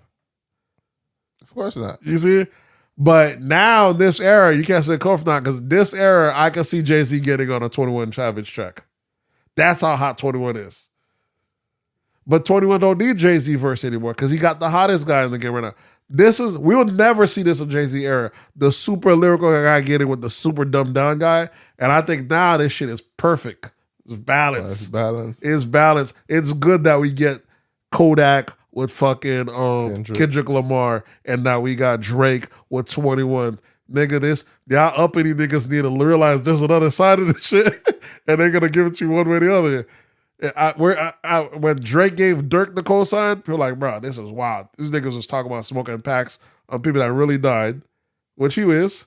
But when you listen to this nigga Dirk be putting some fire out sometimes. He said that's undisputable. So it's high end. It's no different when Kanye brought us the conscious artists and he'd slip it in, and they're like, damn, this nigga Most Def is not Most Def, but Consequence and all the other. These niggas is probably dope. Yeah, I could never get into Consequence. That nigga teeth was just too big. He's got his visual. His teeth was too big. Yeah, his teeth was definitely too big. But Talib Kweli had some fire shit. What else we got? What genre are we in now? Are we still hip hop or no? I think we're done with hip hop. I think the last thing we got is sports. And in sports, I guess everybody's backing up Kyrie because now everybody's like, once the Nets owner came out with the 6 or 5 demands that he has to complete before he's allowed to play basketball again. They was like, whoa, come on, bro. Yeah. Now all you're doing is doing a lashing in public. Yeah, you need to chill on all that. Everyone's saying, yeah, I feel like it's that. But like, the industry's so fucked up, man. Like, first of all, half you niggas should have just never said nothing. When he said his opinion, y'all should have shut the fuck up. And that's it. You know what I'm saying? Simple as that. The one with LeBron saying what I felt he said was hurtful. Sure, we ain't cool with that, but he apologized to get over it. There's no what I felt he said was hurtful. Just say he did apologize. I don't think it's anti-Semitic. We need to get over this. Or we should all get it. Or just don't speak on it. Because now they're gonna overplay their hand, and now you want to try to be on both sides. Now you just embolden them to give that nigga more lashes. Yeah, and that's what they're trying to do. And now the NBA Player Association say, listen, this guy gonna have to play or something because y'all doing a little too much, and he did it really, really. And also, what he's doing right now, if they could do him like that, they could do you for anything. Anytime you posted a photo, you could put up Wakanda Forever, and the one bad scene on it. He didn't say nothing about it. Like I said, the one thing he said, they get to pick whatever interpreted by. They're punishing you by you didn't say nothing about it. So it's one of the things. It's that shit is crazy. I don't know. Them boys, they by them even speaking or not backing him at the time, gave the organization more power. Right. But when the organization, it seemed like they're overstepping. Now everybody's coming back in and defending him. But it's Kyrie though. What are you gonna do? Kyrie's 1 minute I'm against Kyrie. I'm like, this guy's a fucking idiot. Then after a while, like, you know what? Even a broken clock's right twice a day. Yeah, nigga's right. The nigga's right. I ain't got that's with me. I ain't got the problem of saying when I'm wrong. Nigga's ahead of his time. Yeah. That's the issue of society. Majority, the masses are not willing to ever go back when they're wrong. That's what I'm telling you. That's why I say it's good to be independent in that sense. When you're wrong, are you willing to go back and say, yeah, I'm about to go back? Let's say, for example, I don't know, that Obama might not do it. Oh, I don't know that Trump might not have played how he thought he was going to play. Can you go back and revisit and admit? We might not have, motherfuckers be stuck in their ways though. Like, that mask mandate is still working. And then someone, I think that one comedian made it up today. He made a good point. He was like, Kyrie said he wasn't going to wear the mask, and to protest it, they suspended him. He said, fine. He showed up at the games on the front row as a guest with no mask on.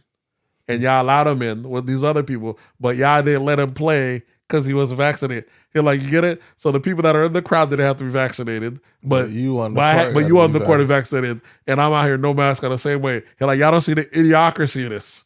And they're like, yeah, he was that whole time back there. We're like, this guy's a fucking idiot, but he is right. And that's how we go back and look at it. Yeah, the nigga was right. And after a while, y'all just dropped the fucking mandate altogether.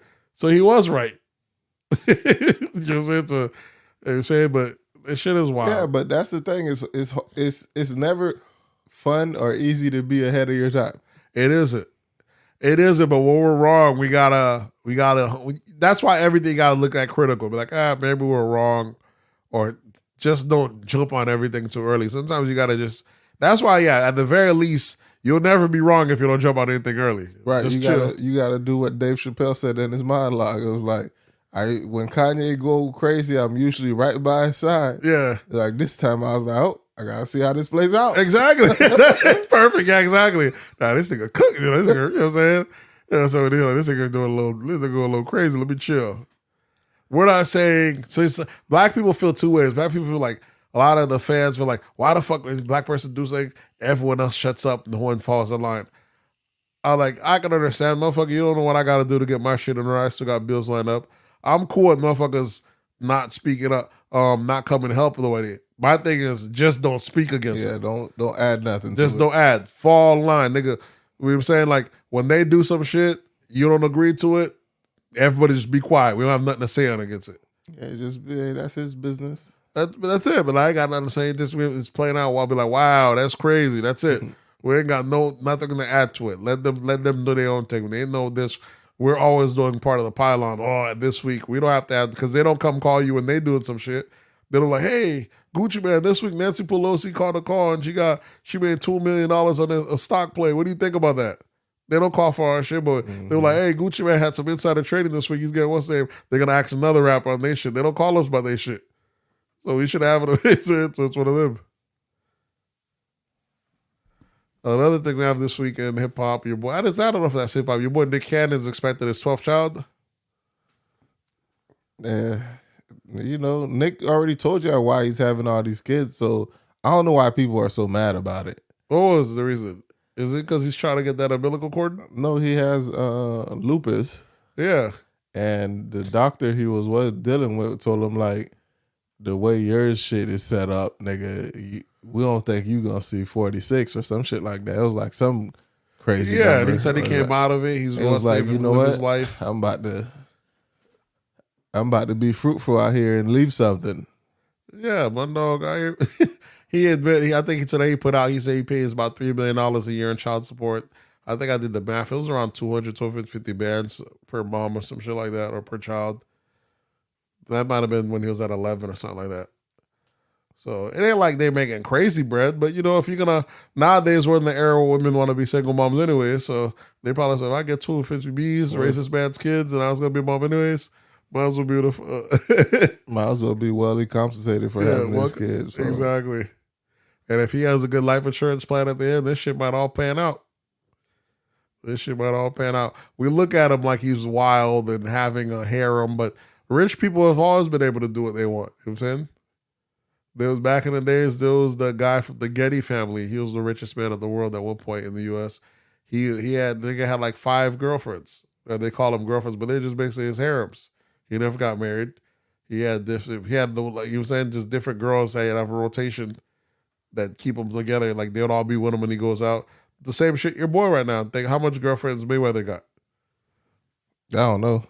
See, he always got like 4 or 5 girls all the time. I don't know. Are they considered his girlfriends? Yeah, them girls who they date. They don't go nowhere. They stay at the mansion. They have his house in different spots. He still has all his baby mamas. Mayweather got a harem of women. They either the media just don't report on it, or it's not an issue, or it's a late college lifestyle or unorthodox. But rich motherfuckers live like that.